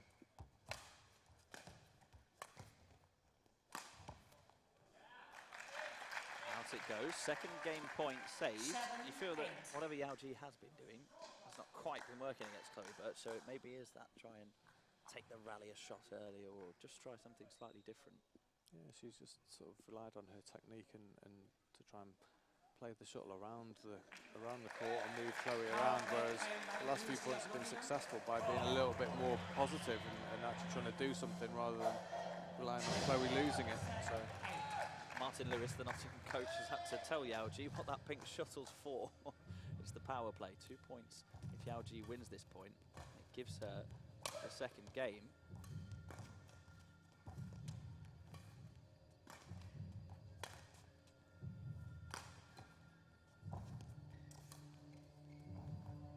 Pressure off the pulse radiates around the arena, and it is 2 points to Yao Ji off the power play shuttle. So with Chloe Birch having a game point there, that's a perfect example of the time to use the power play, and Yao Ji's turned it around. She wins the second game 9-8, and it's 1-1. absolutely, yeah, that was a very popular win with the Nottingham team. They were all up off their feet, especially Adam Quilina was giving high fives to his teammates. So he's obviously really bought into this NBL franchise and is enjoying every minute of this game so far.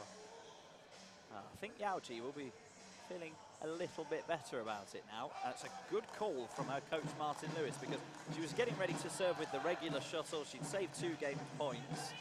She was getting ready to try and save another one to level at 8-8. Martin Lewis said, look over there, get the pink one, it's worth 2, and she won the rally. So 9-8, she edged it. And we have got a contest on our hands now. We have indeed. I think if Yao Ji can actually sort of learn from the last few points of the game about how she needs to play against Chloe, then she's still in with a good chance of taking this. I feel that a player of her experience will be able to work out our opponent relatively quickly on court as well.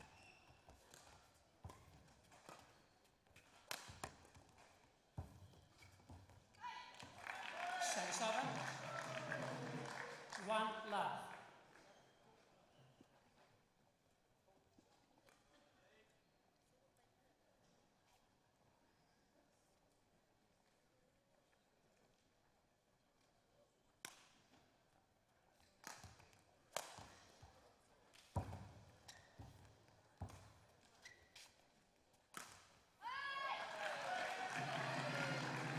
A couple of grimaces early on from Yao Ji. She's not particularly happy. Well, you don't sense that she's particularly happy with the way she's playing at the moment. No, I think she just mistimed that one. She'd played a really good point up to then and had a chance to hit an attacking shot and almost like hit the top of the string, so it didn't come off quite as clean as she'd hoped.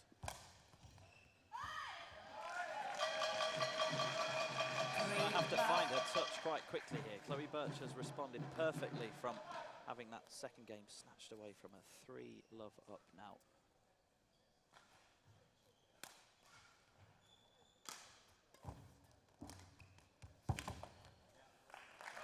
We see the display of the power that she does have. Manages to get to pretty much everything. Couldn't quite get that one back in though. But again, another example of a slightly different attacking approach that she had in that rally was proved successful for her.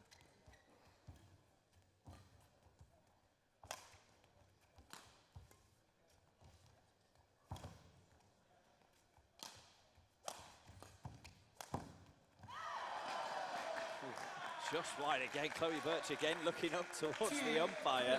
She thought that backhand cross-court was just maybe caught the line. Not quite.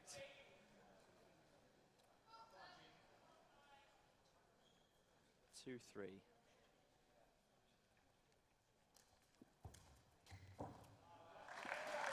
That's the kind of angle she's got to find again. Exactly, she held it, looked like she was going to play a straight one and sort of drew Yao Ji to go look for that one and then just pulled it cross court at the last minute, so really good use of deception.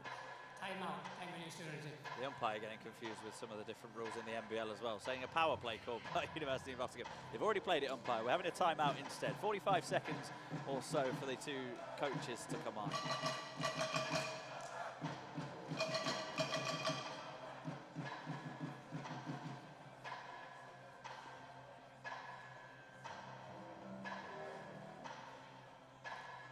15 seconds. 15 seconds. Thank you, coach. Thank you. So 4-2, Chloe Birch leads, coming out of the timeout called by Martin Lewis, just trying to get Yao Ji 4-2. refocused. Play.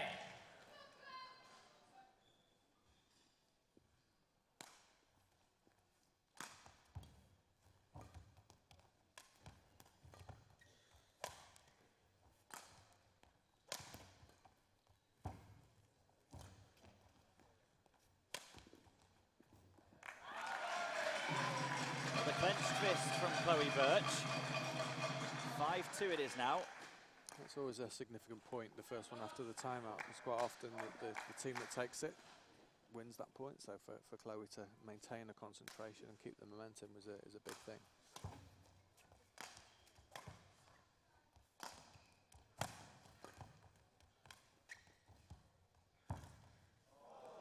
Selisova. Just unable to pick that up from the tight angle right underneath the net. Yao Ji sticking with Chloe Birch, but not really able to get the game on her terms.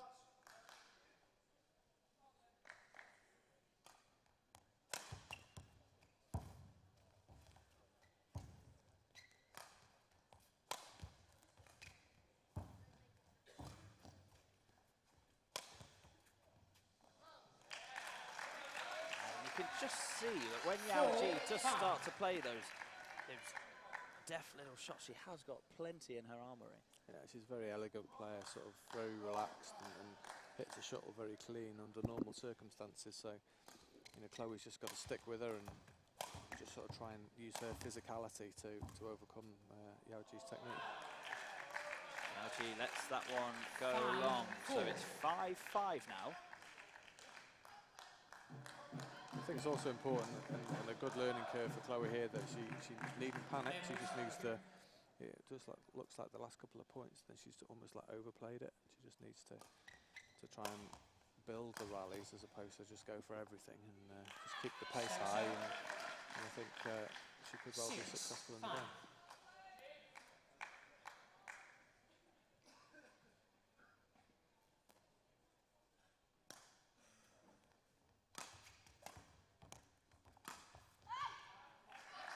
Wide it goes again, cross court from Yao Ji. Couple of points in a row for Chloe Birch.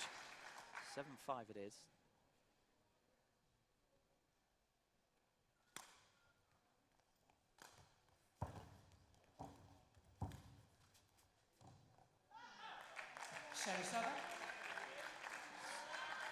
Reaction again from Chloe Birch. She is quite animated on court. The gap just a single point again.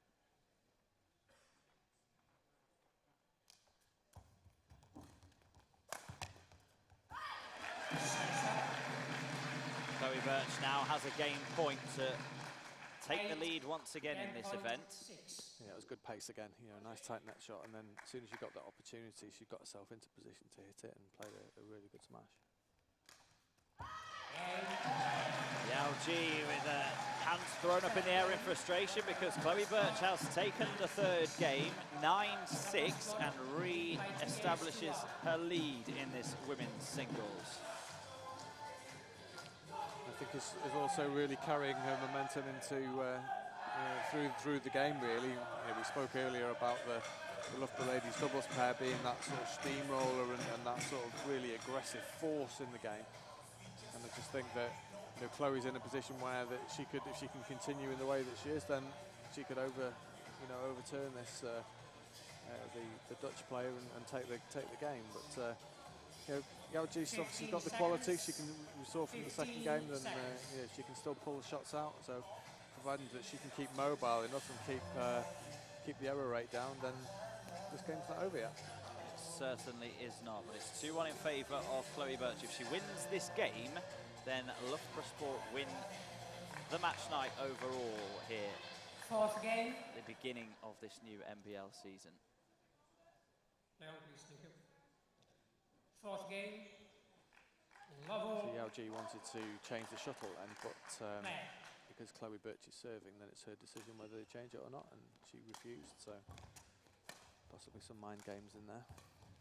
I'm sure draw on all of her experience. Yao Ji, you feel in any way possible that she can try and swing this event in her favour. Please, play out. Thank you. Play out, okay? Yao Ji being told to play on, but she's really not happy with the shuttle at the moment. But as you say, it is entirely One love. Chloe Birch's decision. And even if Chloe Birch looks at that shuttle and thinks, I don't want to play with that anymore, she's probably not going to give Yao Ji the decision. It's unusual because I think the umpire has the final call, so if he sees that the shuttle is visibly damaged, then he could overrule and make a change. But clearly the shuttle's playable. Be interesting to see now whether Yao Ji has to change the shuttle. After winning that point. Yeah. Just having another look at it. No, suddenly it's all right. 1-1. 2-1. We said Chloe's looked completely unfazed during this match so far. Maybe that is Yao Ji's attempt to just try and disrupt her and upset her a little bit. All.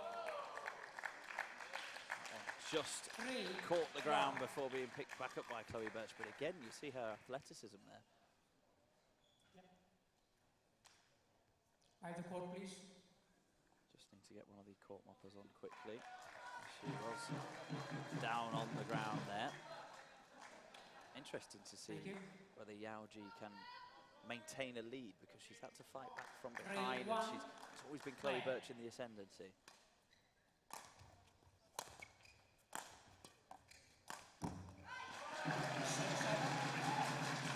That's exactly the way that Chloe needs to play, sort of those fast clears to move Yao Ji away from the centre of the court, and then as soon as anything's loose, then to try and capitalise on it, which she did in that point really well.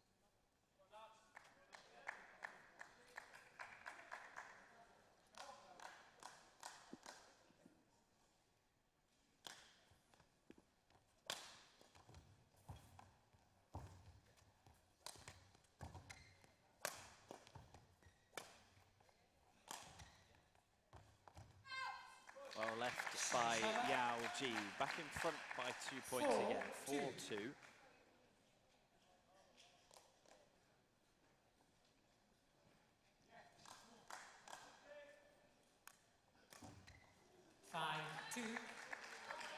Just building a lead now. Do you think those mind games at the start of this game might have had a little bit of an effect, subconsciously at least? Possibly, yeah. You know, it just looks that Chloe's just panicked the last couple of points, and you know that there's a clear pattern that Chloe can play when she gets the opportunity to hit the smashes, but the opportunity needs to be there rather than force it too much.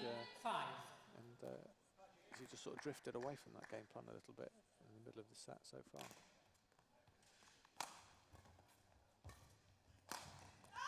She rarely has more than 1 or 2 bad points, Chloe Birch, before she's able to just put those out of her mind and get straight back into it, and that is a key attribute in this format.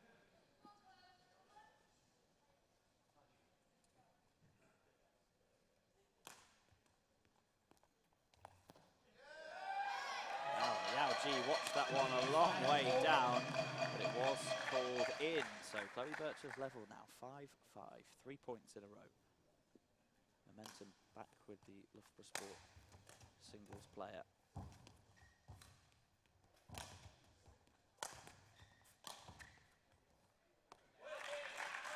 This time Yao Ji was right to let it drop. 6-5.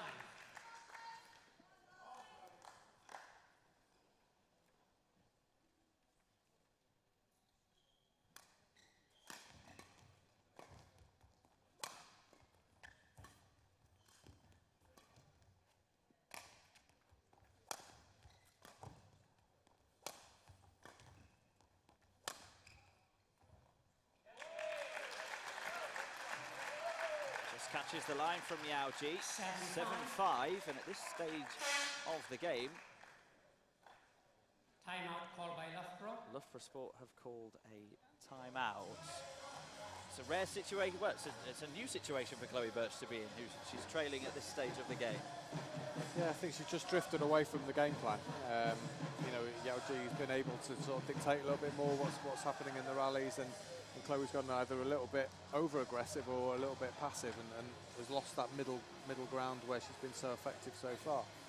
So I would imagine that Mike Adams, the assistant coach of the Loughborough Sport, is just reminding her of where she's at and how she can be successful. And Neil White, the assistant from Nottingham, is probably saying the opposite and saying, you know, this is the way that you need to play. And you know, Yao Ji has been a little bit more positive and a bit more patient, and that's proven successful for her. So this game's finally poised still, I think. It absolutely is. 7-5 in favour of University of Nottingham Badminton's Yao Ji. Trails by 1 game to 2 at the moment. 7-5. But you feel a tiebreaker between these two, considering the way that this game has ebbed and flowed, will be a real spectacle. It's up to Yao Ji to get us there, but she didn't really set that one up very nicely at all. Chloe Birch says thank you very much. 6-7. She gets that crucial first point out of the tiebreaker, out of the timeout as well.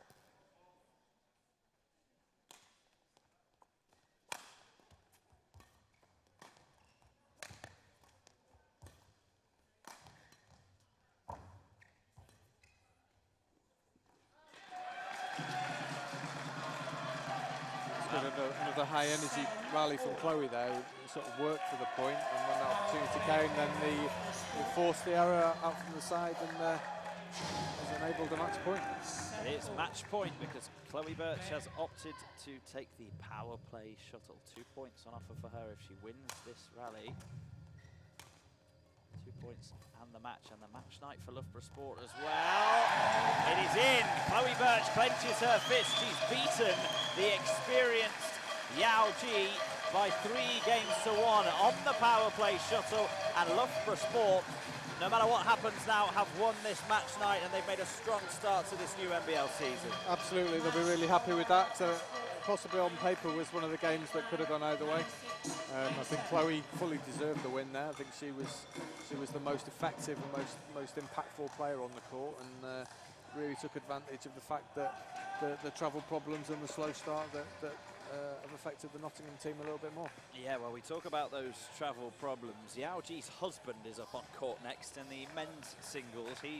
Eric Pang, will represent University of Nottingham Badminton next. Henry Herskainen, a real fan's favourite here at Loughborough Sport. He's got his he entered earlier with his little Hoover pose. He's known as Henry the Hoover. The crowd really get behind him. He's even got his own chant already after 1 season of the NBL, which is absolutely brilliant. And it's just worth noting that each event does still count on a match night, even though the match night overall has been won by Loughborough Sport already, because there are only 2 events to come. The events count in the league table to a sort of the equivalent of a goal difference, if you like, an event difference. So it is still crucial for University of Nottingham to come out and play competitively and try and get 1 or 2 events on the board at the end of this match night. Absolutely. If they want to make the top 4, then they just need to pick up as many points as they can, as they say. And you know, I think it's more important on a match night when things haven't gone all your way. If you can come away with 1 or 2 victories, then that can make all the difference at the end of the season. They don't travel too well at all, University of Nottingham Badminton. Not a single match night victory for them last season. They're not going to win this match night either. Eric Pang is the man coming out to try and get an event on the board for them. We said we'd keep you up to date with what's happening on the game that's live on Sky Sports 4 tonight. The other game on match night 1 of the NBL season. Surrey Smashers are now 2-0 up against MK Badminton down in Surrey. Listen to that noise for Henry the Hoover Herskainen. Out he comes to a rapturous welcome, a very haphazardly made Hoover sign in the crowd. They're made from corrugated cardboard. I'm sure he'll appreciate that. But anyway, Henry Herskainen, he's brilliant to watch. He's very dynamic, he's very vocal, very entertaining. Good to watch. Always good to watch a left-hander as well. Yeah, he's very stylish. He's, I mean, this game, both these players are very talented. You know, they play the game in a sort of very aesthetic and very sort of technical way, as opposed to some players who play the power game. So it'll be a very interesting clash of these two guys. They played each other a few times before, with Eric sort of normally being the higher ranked player, although he's at the sort of the back end of his career now and recently retired from high level international stuff. But it's obviously still really high quality player and a really valuable addition to the NBL for the season. He is indeed, and he takes over this season as the lead singles player for University of Nottingham Badminton from Scotland's Kieran Merrilees, who really took to this format and he got the crowd on board with some decent wins, great performances as well. But Eric Pang, Kieran sort of a bit of a youngster, if you like, and brought a bit of fire and passion to the game. Eric Pang will bring a bit more sort of style, if you like. I don't want to do a disservice to Kieran Merrilees, but Eric Pang is an internationally renowned player. Yeah, I mean, these guys are both cool customers. You know, they look like they're completely in control on court. Very rarely see much emotion from them. Whereas Kieran's approach to his badminton was very different. He wore his heart on his sleeve and you know exactly what he was feeling on court. So this will be a different game of singles, I think, tonight. Henri Herskainen has only lost once in the NBL, 5 wins in 6, although he did lose in the final to Rajiv Youssef, which was a turning point that really allowed Team Derby to take the overall victory in the season. But he'll possibly have been hurting from that a little bit, and he's had a little while in terms of NBL action to mull it over, but he'll want to come out fighting at the start of this new season. Absolutely, considering he lost it 5-4 in the tie-break as well, so you know it was a tough one if that's his only loss in the season, and it was 5-4 in a tie-break against a guy who's in the top 20 in the world. So you know, Henry's world ranking, I think, belies his level of talent and you know what he can bring to a badminton court. So watch for the fireworks now. Stylish start from the Hoover.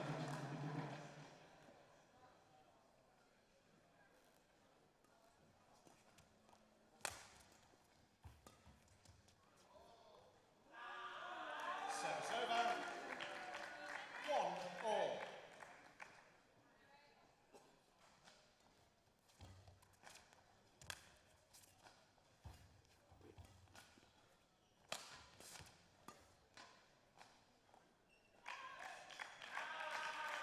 Two, one.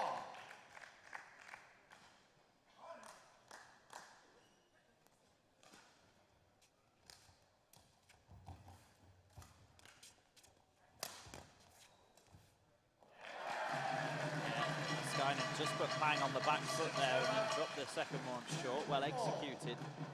I mean, Herskainen can play shots that most people can only dream of, but his major problem, and I think the reason why he's not been higher in the world rankings, is occasionally does lack a little bit of consistency and can, you know, can come up with errors at poor times. So I think if he can keep his level high consistently, then his world ranking would shoot up, and he's more than capable of beating some of the top players in the world. But it does mean that the matches that he plays in are all the more entertaining for that. Absolutely.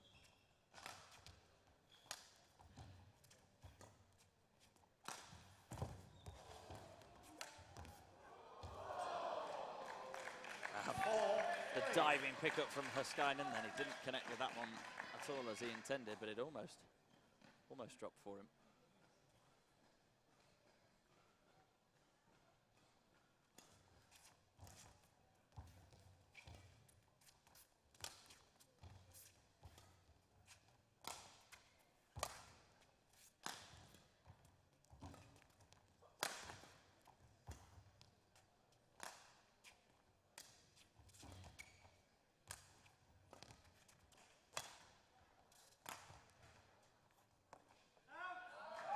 Just long from Eric Pang, level again at 4-4, but Pang not particularly looking too troubled by his travel disruptions there. He looks quite sharp out there.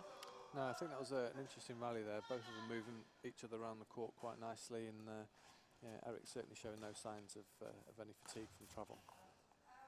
Just trying to work each other out at this stage in the game.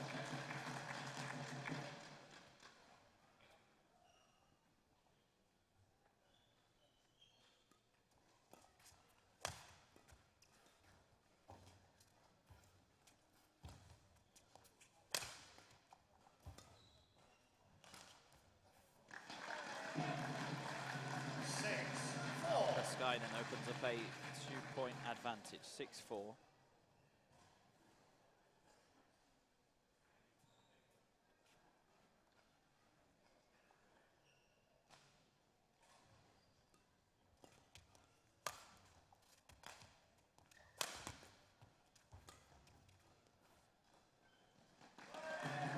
Eric Pang, after that very alert pickup when he was going completely the wrong way, then misjudges the depth of Henry Haskainen's return.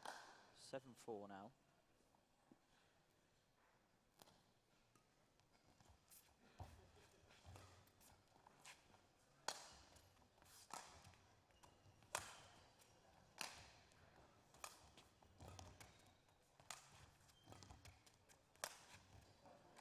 There you go, you see 3 points in a row from Haskainen, doing really well, getting the momentum, and then just an error creeps in.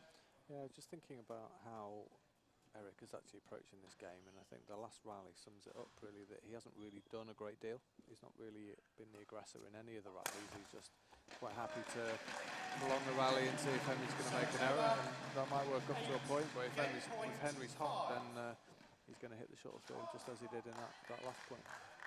It's game point to Henry Haskainen.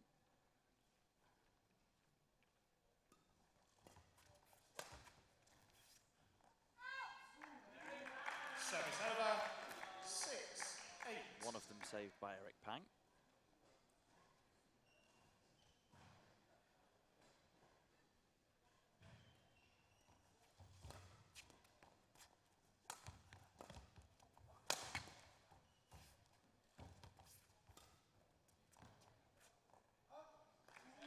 Two saved in a row. As you say, Eric Pang just content to keep himself in the rallies.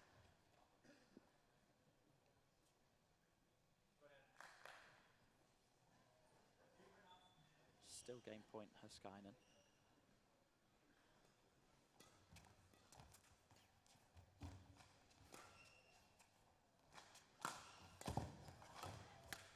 Oh, nearly pulled that one around the back while he was on the floor, but it's 3 game points saved in a row by Eric Pang. And now it's game point to both players. Remember, no need to win by 2 clear points in the National Badminton League. First to 9 wins the first game. This would be some comeback from Pang.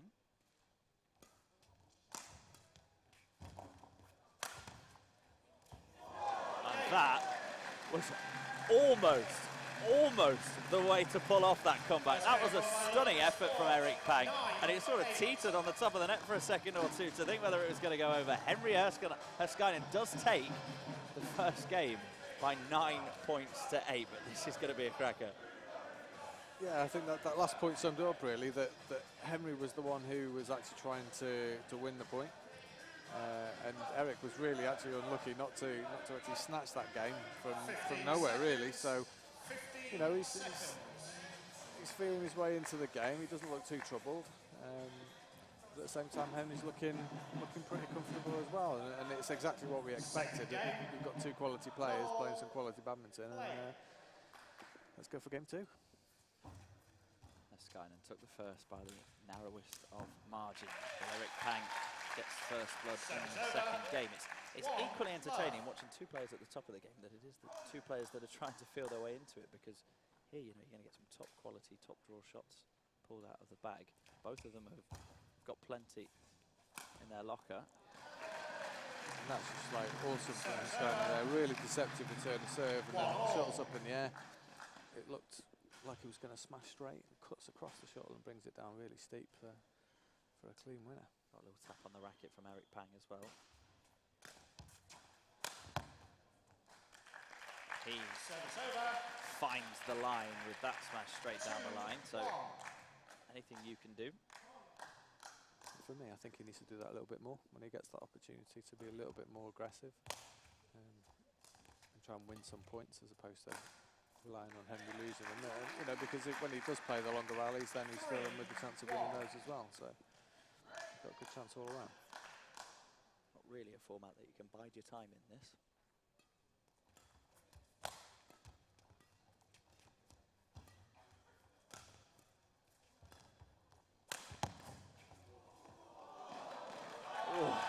That was a very nervous look over his shoulder there from Eric Pang to find the line judge call it out. Skynan not convinced at all. I don't even think for a second Eric Pang realised that had come back over the net. No, he just left it. Yeah. And luckily for him, just the wrong side of the line.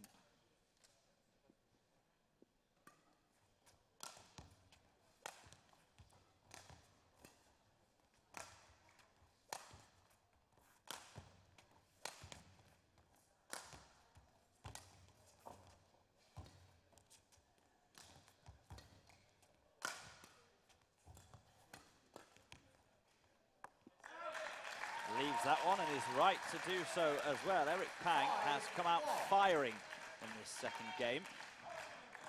Warmed into the first game nicely to force it to the final point.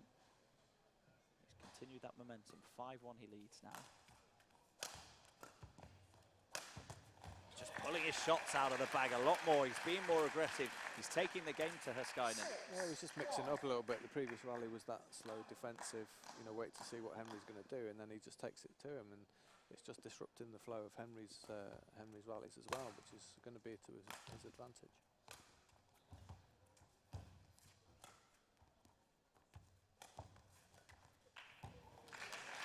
Good again from Pang. 7-1. Yeah, good deceptive variation. He got a short lift because he played a really tight spinning net shot, and then it looked like he was going to hit the shuttle hard for a winner, but then just took all the pace out and still managed to win it. Heiskainen finally stops the run of points, but the gap is still pretty big. 2-7 it is now.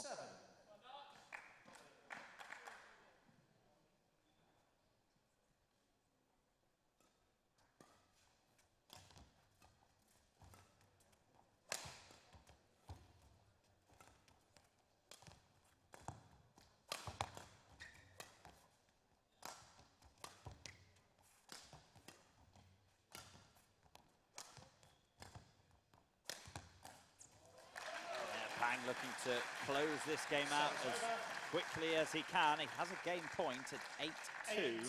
Game point 2.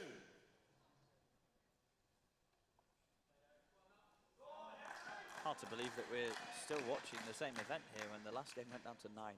This one very firmly in University of Nottingham's favour at the moment.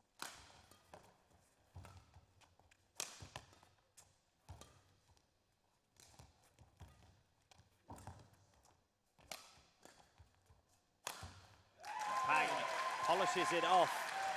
9-2. Did you see that coming? Well, it's almost like he heard what we were saying at the end of set one, that he just needs to be a little bit more positive, take some of the rallies to Henry and actually try and win some points. And I think he demonstrated perfectly, in that last game about, the level that this guy's played at in previous years and the ability that he's got. He's able to play the long rallies and force a few errors, but then also increase the pace and put the shuttle on the floor. 1-1 then in the men's singles event here. 3-0 Loughborough Sport lead on the night. That's the same scoreline down at Surrey Smashers versus MK Badminton. Carl Baxter has beaten Sam Parsons 3-0 to make it 3-0 on the night for Surrey Smashers. So they're going to win the first match night live on Sky Sports 4, as Loughborough Sport have done here at the Sir David Wallace Arena.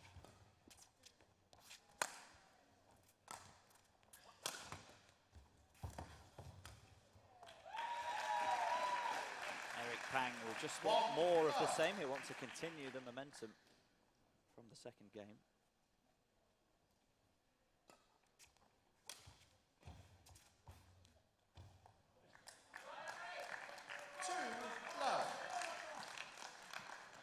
I think Eric Pang's growing more and more into this game. He's looking more comfortable. I think Henry needs to do something a little bit different now. That he's got to increase his speed. He's got to look at a few different angles, because I think Eric's started to read what he's doing and is being the sort of the dictator of the type of rallies that are being played.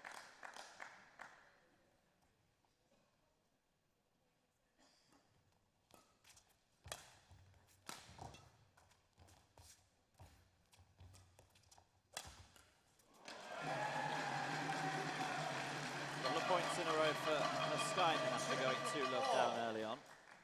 Yeah, but one of the hardest shots to play in badminton, especially for the club players, around hitting that backhand smash overhead to generate the amount of force that Henry was able to do there. Showed really good technique.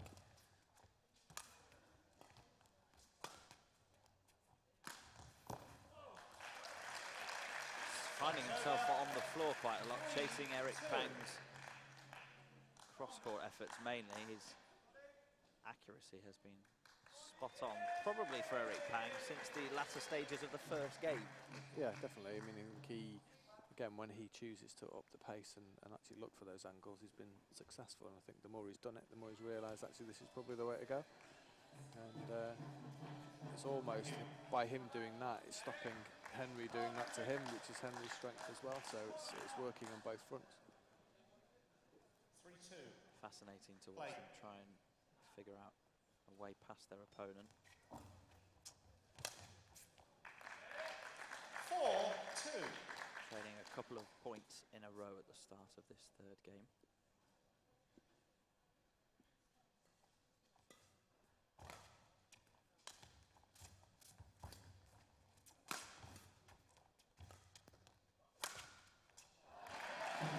Header from the Hoover. Again, it's just a slightly different angle to those that he's hit previously, and I think Pang was looking for the straight smash and then just cutting across it again, just changed the angle, changed the trajectory of the shuttle, and it was another clean winner.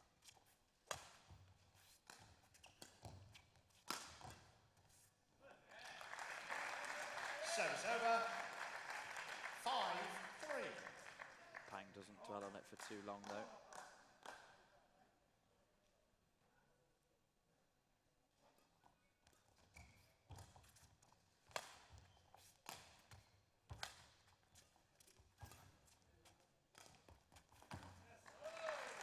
Clever again, he's moving Heiskainen around to places that he doesn't want to be and can't get to. 6-3.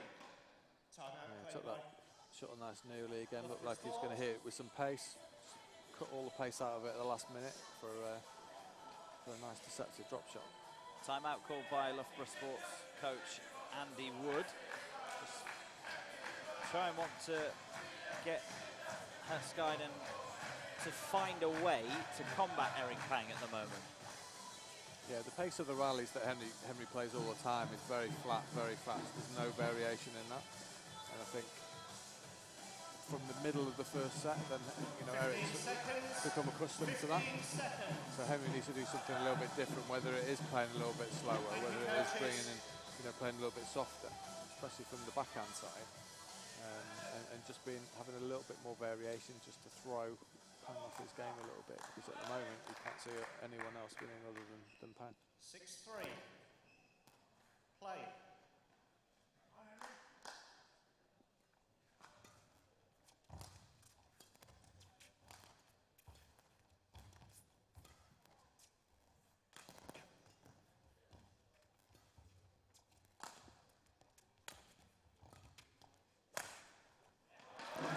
Straight down the middle from Heiskainen. Reaction time not quick enough from Eric Pang. First point out of the timeout goes Loughborough Sports' way. And again, the way he approached that rally, it was a little bit softer from the back of the court, a little bit more simple from the net, and then when the smash opportunity comes, then he puts it away. So it was almost like he was listening to us again.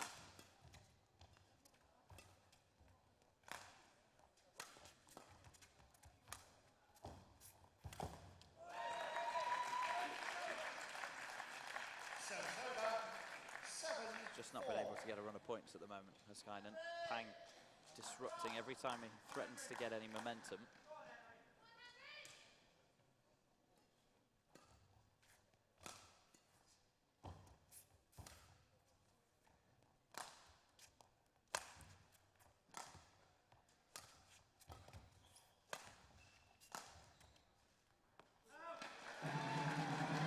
Long it goes from Pang.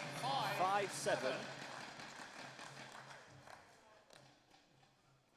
Good play again from Heiskainen. Again, some higher clears, some slower drops. Just adding that little bit of variation.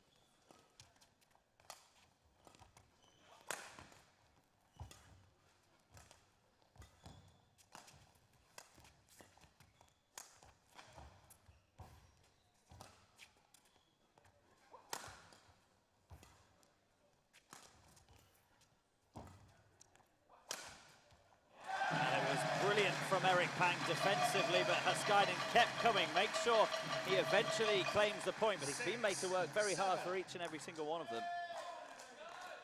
Yeah, it's become an attritional battle now. I think they both got the measure of each other. They both pretty much know what each other are going to do, so it's who can exert that influence on the other more, and who can be error-free. Just a point in it. 1-1 in games, 6-7 in this third game.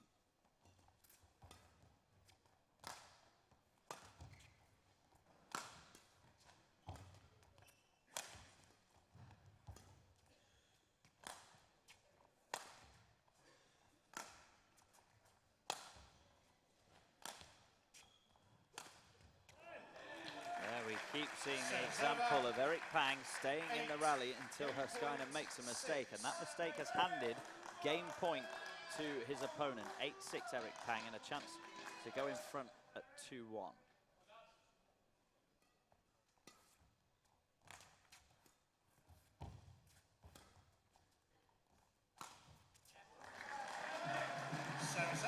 Unable to convert it this time. Haskainen still in this one. Going to take the power play shuttle by the looks of it, Haskainen. So this is game point to both players. Either way, one of them is going to go 2-1 in front.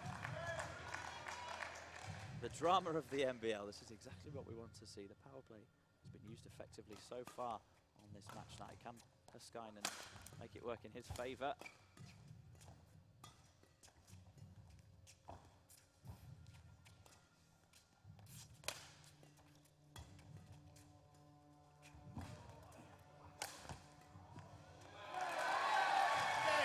No is the answer.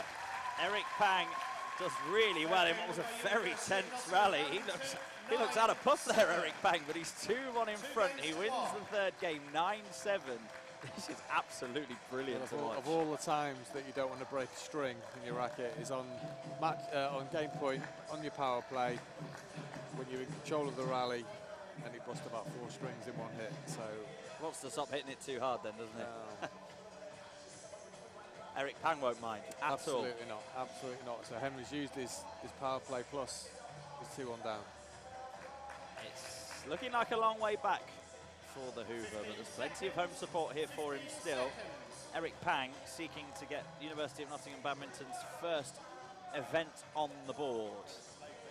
Yeah, I think you've got to fancy Pang to take this one, but I think Henry showed at the back half of that last game that if he can adapt the way that he plays to be a little bit more variation, and he's still in with a shot. So I think he showed enough then to not write. Fourth game. Absolutely. Didn't lose a single event in the regular NBL season last year, Henry Haskainen. 1-love.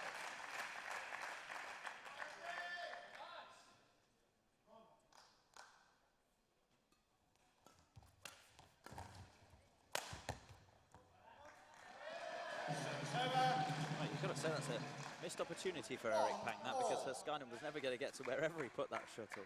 No, he did well to get out of the way of it, to be fair. He kept himself in the point, and uncharacteristic mistake from Pang there.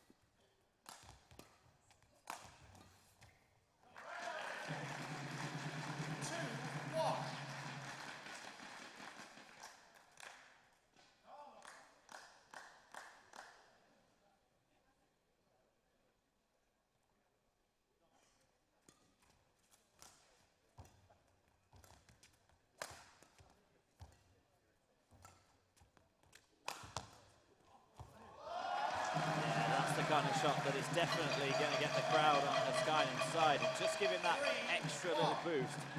Really well to get down to that. He did. It was a tough one to play, and especially to play it with control cross court as well. So he got himself out of some big trouble there.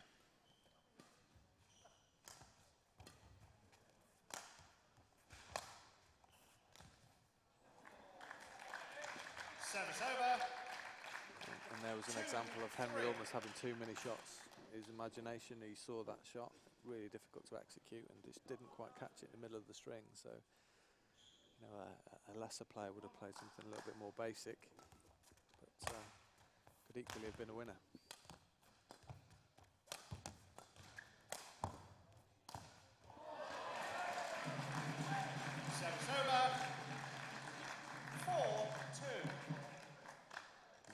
bad time for Pang to break a string as well. Control of the rally, easy kill. The error comes in.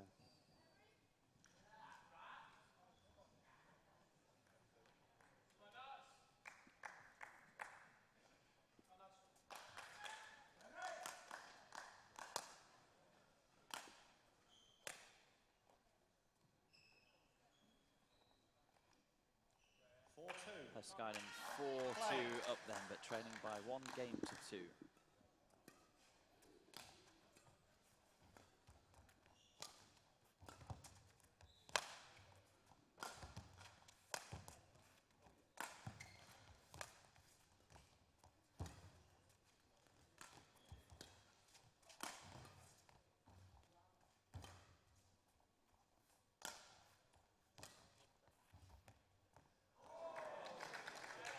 Service over.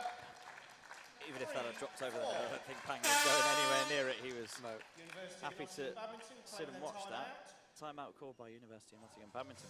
Eric Pang looks to be struggling Well, I think physically they called there, the doesn't he? timeout so he can get his breath back, Yeah. I think. Those longer rallies might well play into Henry Herskainen's hands because Eric Pang looks very, very tired here. Yeah, as I mentioned before, that, you know, he's not training full time anymore, so his conditioning will have dropped slightly. Obviously, he's only just finished playing, so you know, his level of conditioning will still be very high. But you know, in comparison to Henry, who's still training full time and competing on the world circuit, then 15 seconds. if Henry can keep the shuttle in the court long enough, then I think he's got to fancy his chances. You're looking across the net at how Eric is. There's obviously the travel disruption that Eric and his wife Yao Ji suffered en route here to Loughborough. Delayed flights because of the foggy weather. That could also be playing a part here, but let's not forget he is 2-1 in front and he's only 3-4. trailing 3-4. Play. Does look visibly fatigued.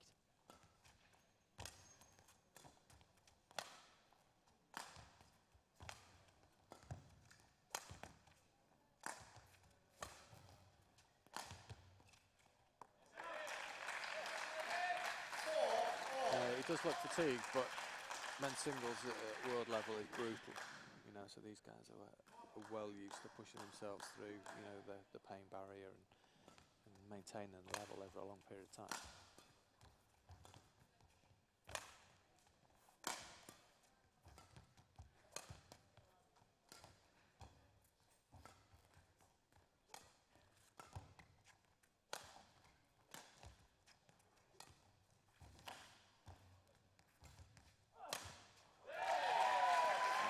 Polishes that one off, but you feel we've been talking about Eric Pang. He's been playing the longer rallies. He's been forcing Herskainen to make mistakes rather than killing the rallies himself.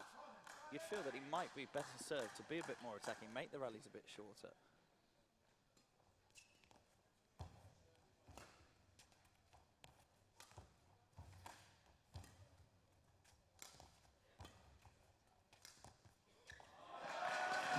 It's a great deceptive angle again from Herskainen.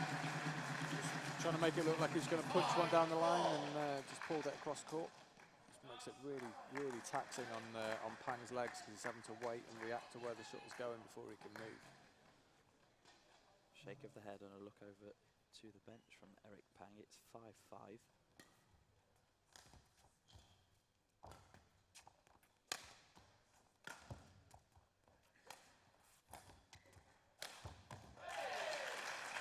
Well, he can still pull the shots out of the bag. Make no mistake about it. Still got his power play, remember, Eric Pang as well. I feel if he wins this point, we might see him take that.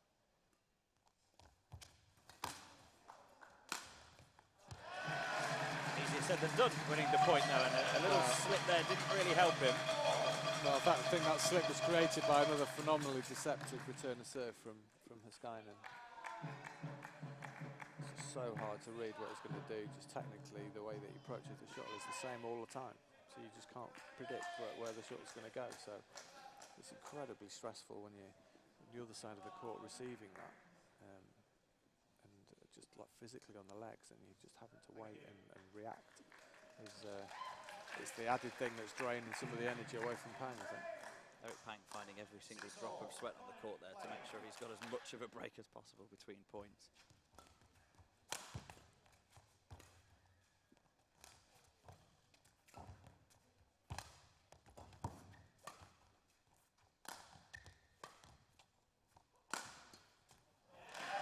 Skyman keeps turning the screw though. 7-6, he's back in front now at this crucial stage of the fourth game.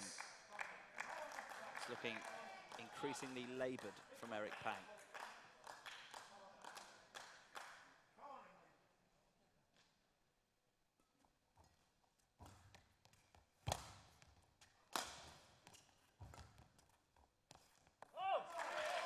But the mistake comes from Herskainen. It's 7-7.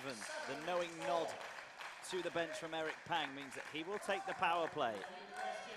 It is match point to University of Nottingham's Eric Pang.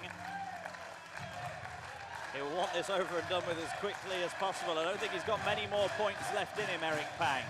2 points available to him on this power play, match point.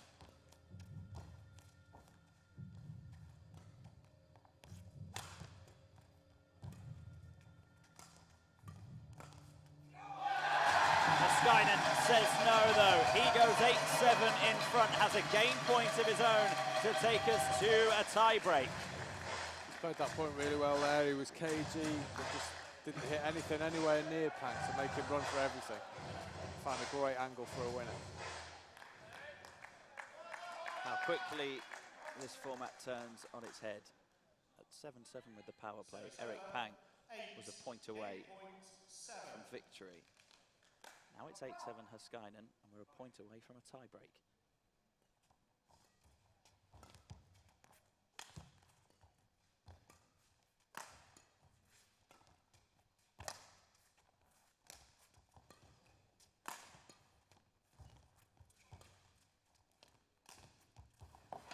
Yeah, Herskainen gets it.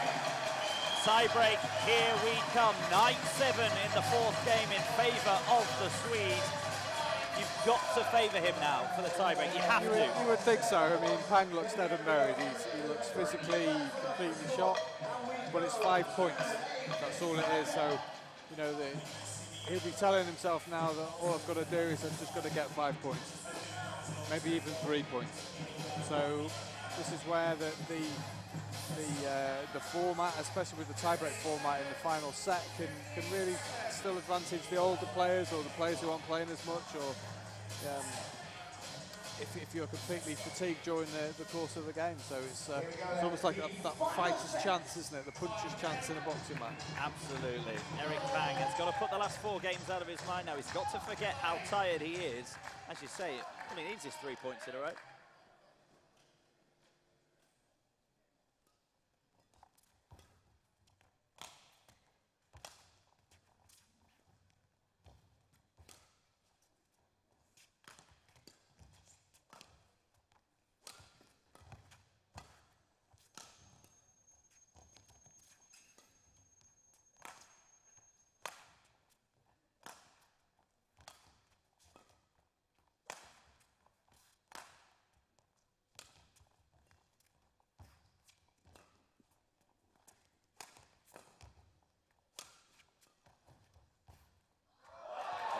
Brilliant rally to start off the tie-break, and it's a Herskainen mistake at the net that hands the advantage to Eric Pang. Under normal circumstances, you think that it almost didn't matter whether Henry won that rally or not because of the damage it would have done to Pang, but as we said before, he only needs 2 more points. So in this format, he needed to win that point. It did. A reminder in this tie-break, it's first to 3 clear points or first to 5, whichever comes sooner. So this is match point to Eric Pang to take the tiebreaker 3-love and to get University of Nottingham Badminton on the board on this match night. Yeah, and he finishes it off by heading it straight at Herskainen. It was a brilliant contest to watch. It flowed from one way to the other, but it is Eric Pang, the NBL debutant, who hands Henry Herskainen just his 2nd defeat in this format. And University of Nottingham Badminton have got an event on the board. Yeah, I think the way that Pang's played that game, I think he deserved his win. And again, it just highlights the sort of complexity of the format and the fact that, you know, what you think is going to happen doesn't always. Mixed doubles to come then to round off the first match night of this brand new NBL season. 4-0 Surrey Smashers now lead on the Sky Sports 4 game. 3-0 victory in the women's doubles for Surrey Smashers, so they're making a strong start to the season. They made a strong start last season as well, and many favoured them for the title on finals day, but they ultimately fell short in the playoffs. So Surrey Smashers 4-0 up, Loughborough Sport 3-1 up here at the Sir David Wallace Arena with one more match to come. It's Andrew Smith and Jenny Warwork of Loughborough Sport against Chris Adcock and Cheryl Synan of the University of Nottingham Badminton, and the third of the new Dutch signings for the University of Nottingham.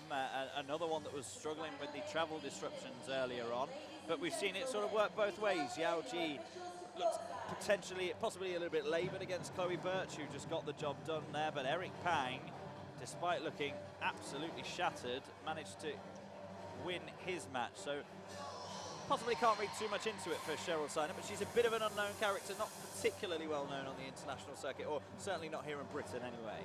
She is, but she's playing with the world number 7 mixed doubles player in Chris Adcock, and the captain of the University of Nottingham badminton team. So you would think if she was going to play with anyone to bring her into the NBL in a nice controlled way, it would be Chris. You know, playing against Andrew Smith and Jenny Warwork from Loughborough Sport, then again you would fancy the Nottingham pair on paper, but as we've seen so far this evening, even that you know, what we think on paper doesn't always happen the same on the court. That's why this format is so exciting. That's why it's been taken to so well, and that's why international players such as Cheryl Synan are wanting to come over to Britain here to play in this competition. She is a Dutch international, Cheryl Synan. A couple of international titles this year as well. So as you say, she's got a strong pedigree.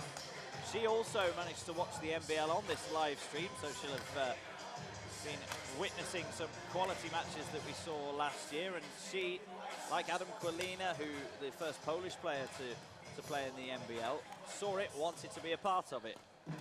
Now she is here to make her debut. There were questions as to whether she would or would not make it, but she has done. And as you say, she teams up with Chris Adcock to make what could be a formidable partnership. Absolutely. You know, the pedigree that Chris brings to the game is absolutely undoubted. The top GB players at the moment, and recently competed well in the Bitburger Open in Germany, losing in the final. And have played well in the Danish and the French Super Series as well, getting through to semi-finals. So, you know, what banging form, top quality player. But I'm quite intrigued by the Loughborough mixed doubles pair. You know, Jenny Warwork was, you know, a former world-ranked mixed double player, and she played with Nathan Robertson. Not playing as much so at the moment, concentrating on her other activities, including her foundation, which is she's recently started, and Andrew Smith, who's more of a singles player and has spent a lot of time out in Asia and been a very successful singles player for England, and is taken to the mixed court today. Somewhat of an enigma, Andrew Smith, shall we say. 30 years old, world ranking high of 17, so he's got a strong experience at the top level. He's back playing regularly after a little while away. He's averaging somewhere around a 90% win ratio on the domestic circuit this season, so he's finding some of his old form. Sometimes you're not quite sure what you're going to get with him. No, I think he's obviously enjoying playing badminton again. What he does bring to the game is a pretty fearsome smash, so it'll be interesting to see if he can get it through, you know, an equally fearsome defence of Chris Adcock. So I'm intrigued by this game. Short delay while Chris Adcock ties his laces, but we are ready for the final event of match night 1.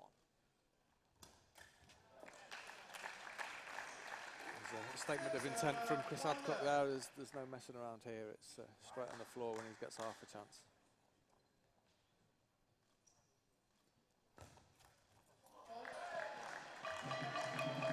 Straight back it comes from Andrew Smith.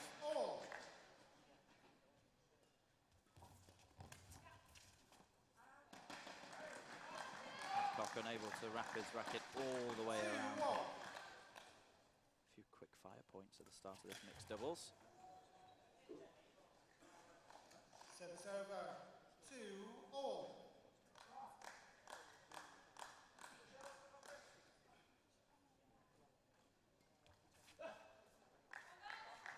Service over, 3-2.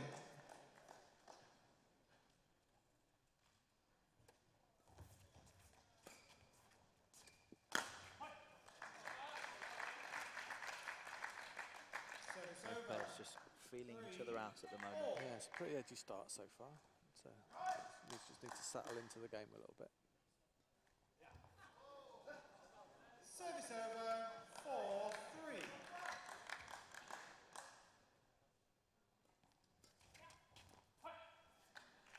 Just a couple of mistakes creeping in amongst every player out there at the moment. I think they all know that the margin for error is so small, so anything loose over the net is going to be killed. And at the moment, they've just not quite got the range of how flat to play it and how loose they can go. 5-4.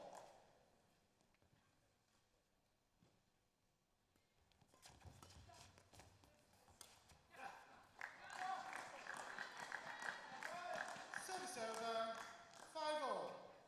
Trading points all the way up to 5 each in this first game.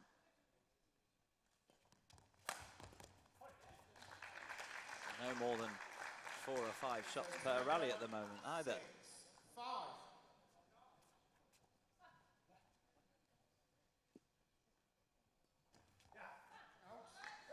It's a difficult one to get into, this. 6-all. It's proving that for the players, it's proving that for the crowd. There's no real pattern of play that you can determine so far.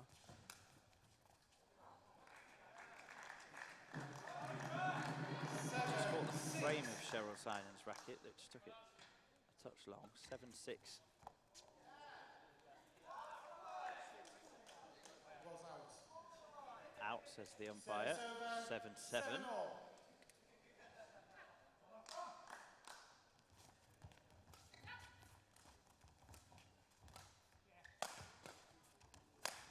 Well, here we go. We're finally into a bit of a rally anyway.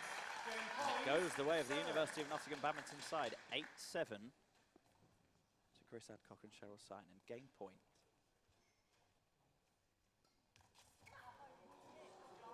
There's another one of those mistakes, uncharacteristic again from Adcock, so it's game point to both pairs now, 8-8.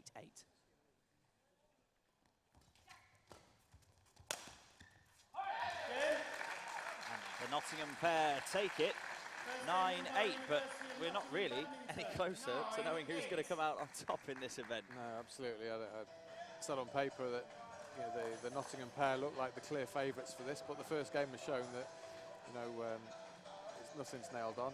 I sat here last year in Nottingham and said that there's absolutely no way that Toby Penty and Jess Pugh would ever beat Chris Adcock and Chloe McGee, so I'm not going to make any predictions about this game because Toby and Jess certainly proved us wrong on that occasion. So let's see where we go in game 2. That's the beauty of the NBL. You can never quite predict exactly what's going to happen. I think there's a lot more to come from this mixed doubles match. I think we can possibly predict that. Play.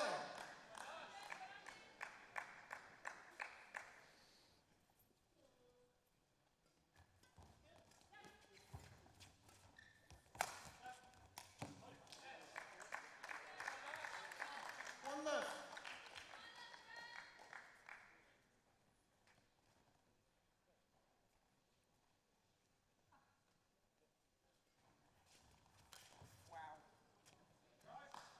Service over. 1-all.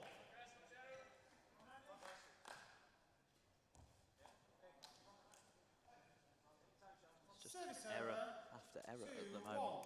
Yeah, we just said that around the net and the service area in doubles is very tight, very low margin for error. So at the moment, the rallies are falling foul of that. No one wants to give anything away. Service over. 2-all.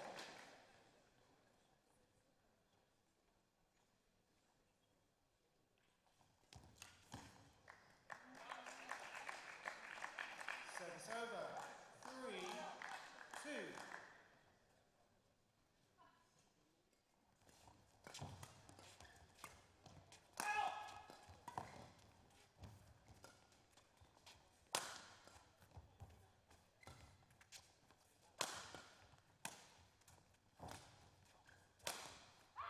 is much more like it from both pairs. That's much more like it for the form of entertainment as well. 3-3, the longest rally of the match so far, and a bit of a better spectacle from both.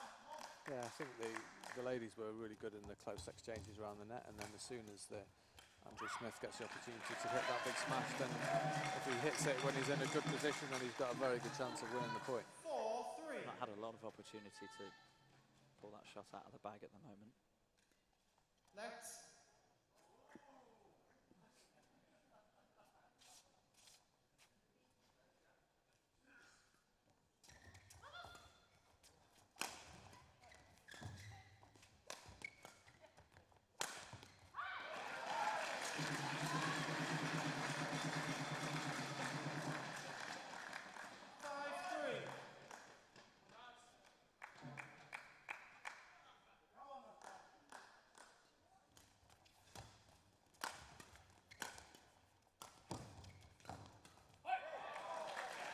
Three or four displays of good defence from Loughborough Sport.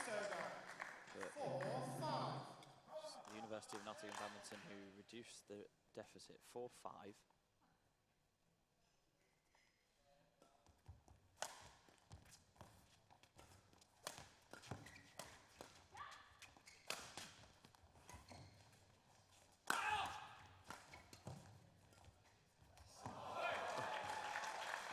Jenny Warwork thought a couple of times about, shall I hit it? How am I going to hit it? In the end, didn't hit it. 5-5. I thought for a moment that when Chris hit it, he was thinking he was going to be wearing the net serve, but fortunately it was just out of the reach of Jenny there.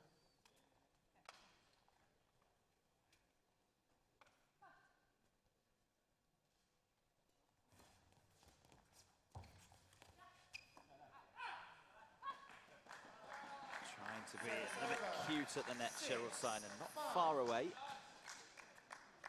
just wide.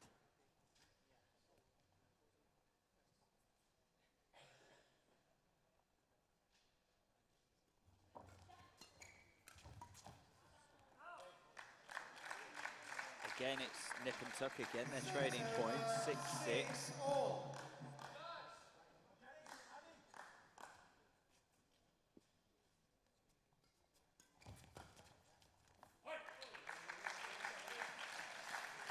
Good speed from Chris Adcock there.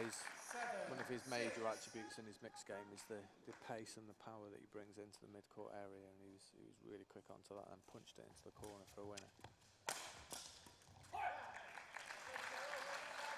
8 game points.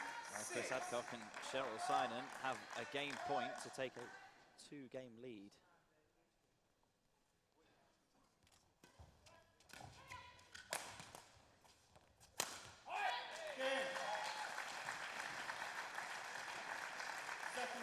Take it, 9-6 it is.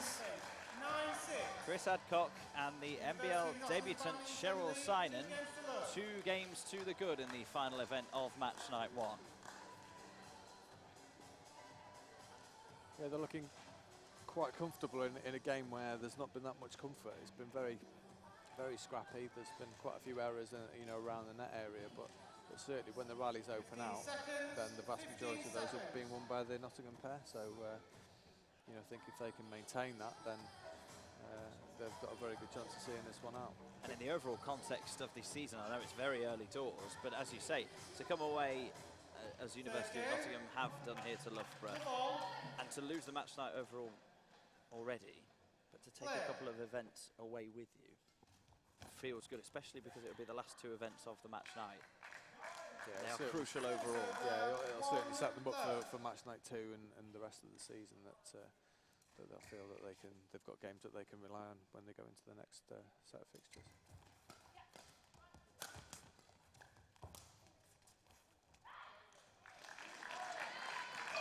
It's much better to lose a match night 2-3 than it is to lose it 4-1 or 5-0.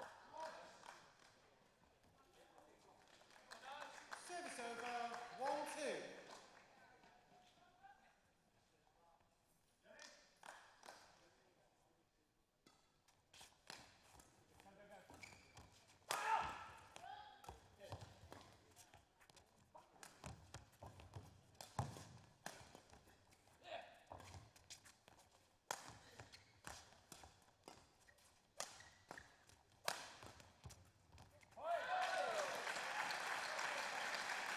good defence from Loughborough there, and they almost turned it back around to gain an advantage, but just a little bit of variation from Simon then, just taking the pace out at the last minute, just was the decisive factor in that rally. Quite a smiley character as well, isn't she? There was a little clenched fist after that. She's enjoying herself out there. That's another very good shot to pull out. Not a lot of time to think about it. 3-2. You know, we've spoken earlier about the English players that are getting the opportunity to play against and with some of these more experienced stars, and you know, it's exactly the same for Cheryl Synan. It's probably signed for Nottingham on the basis that she's probably going to play some mix with Chris Adcock, and that's a great development opportunity for her. Interesting time to see the power play employed at 3-2, right in the middle of game 3 here. Usually used for more crucial points. Adcock finishes it off, so it is 2 points University of Nottingham Badminton. Gives them a 3-point advantage in this game, but what it also does is prevents their opponents from using the power play. Timeout claimed by Loughborough Sport. I think that was the reason for them taking it, and because if it had got close, it was a good opportunity for Loughborough then to take this set. But yeah, I think you've called it well there, Rob. Just shows you the value of that power play, because as I say, we have seen it seen it used to win matches a lot of the time in the sort of business end of the game, if you like, but that is just good knowledge of the format there from the University of Nottingham 15 pair. seconds. 15 The added bonus seconds. to stopping your opponents having the power play, if you win the point, it's worth 2 rather than 1 as well, which is always nice. 5-2 then. As we come out of the timeout. 5-2. Play.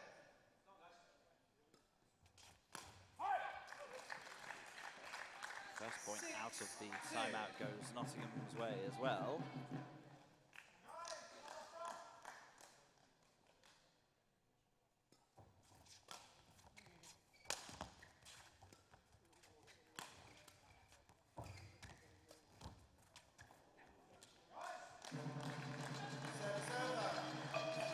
Nice idea from Adcock there, just trying to add a little bit of variation rather than hitting with pace all the time, but just didn't quite catch it in the middle of the strings.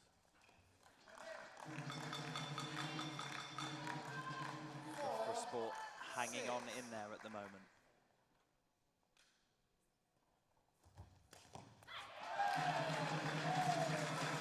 That's well read from Warwick there. She saw the opportunity, was alert to it, and punished the slightly high return.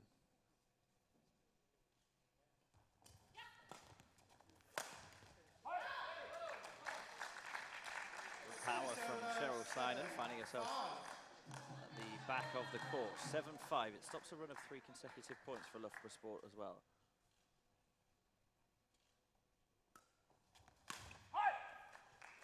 That's into the net overhead from Warwick. It's match point to Chris Adcock and Cheryl Synan.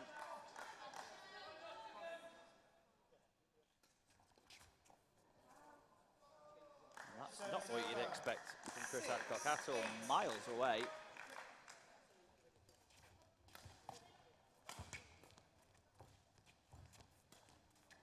But the University of Nottingham Badminton do convert their second match point.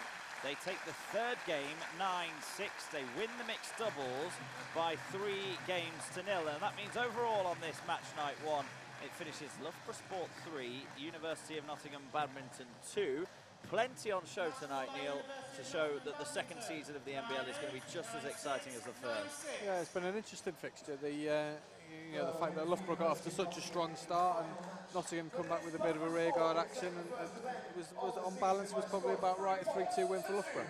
University of Nottingham Badminton don't historically travel very well, but they'll be very pleased to take away 2 events, as you say, in such fashion of coming back from 3-0 down. Yeah, absolutely, and it'll give them confidence for the rest of the season, I think. They've got some high-quality imported players that can provide a high level of badminton for the team, but also, a learning experience for some of their younger players. Well, that's it from the Sir David Wallace Arena here at Loughborough University for match night 1 of the new National Badminton League season. Just a reminder, match night 2 on Monday the 30th of November. 2 more fixtures to come for you. Live on Sky Sports, it's Birmingham Lions versus the University of Nottingham Badminton at the iconic Great Hall at Birmingham University. And live on the stream for you, as we've delivered for you tonight, Team Derby versus Surrey Smashers, the champions, back in action for the first time in the new season. They're out to defend their title. This match will be available to re-watch in a couple of days' time, so on Wednesday the 4th of November from the National Badminton League website, nationalbadmintonleague.co.uk for that. Make sure you stay in contact between now and the next match night at NBL_official on Twitter, and of course the National Badminton League website will have all the information that you need. It's finished here at the Sir David Wallace Arena. Loughborough Sport 3, University of Nottingham Badminton 2.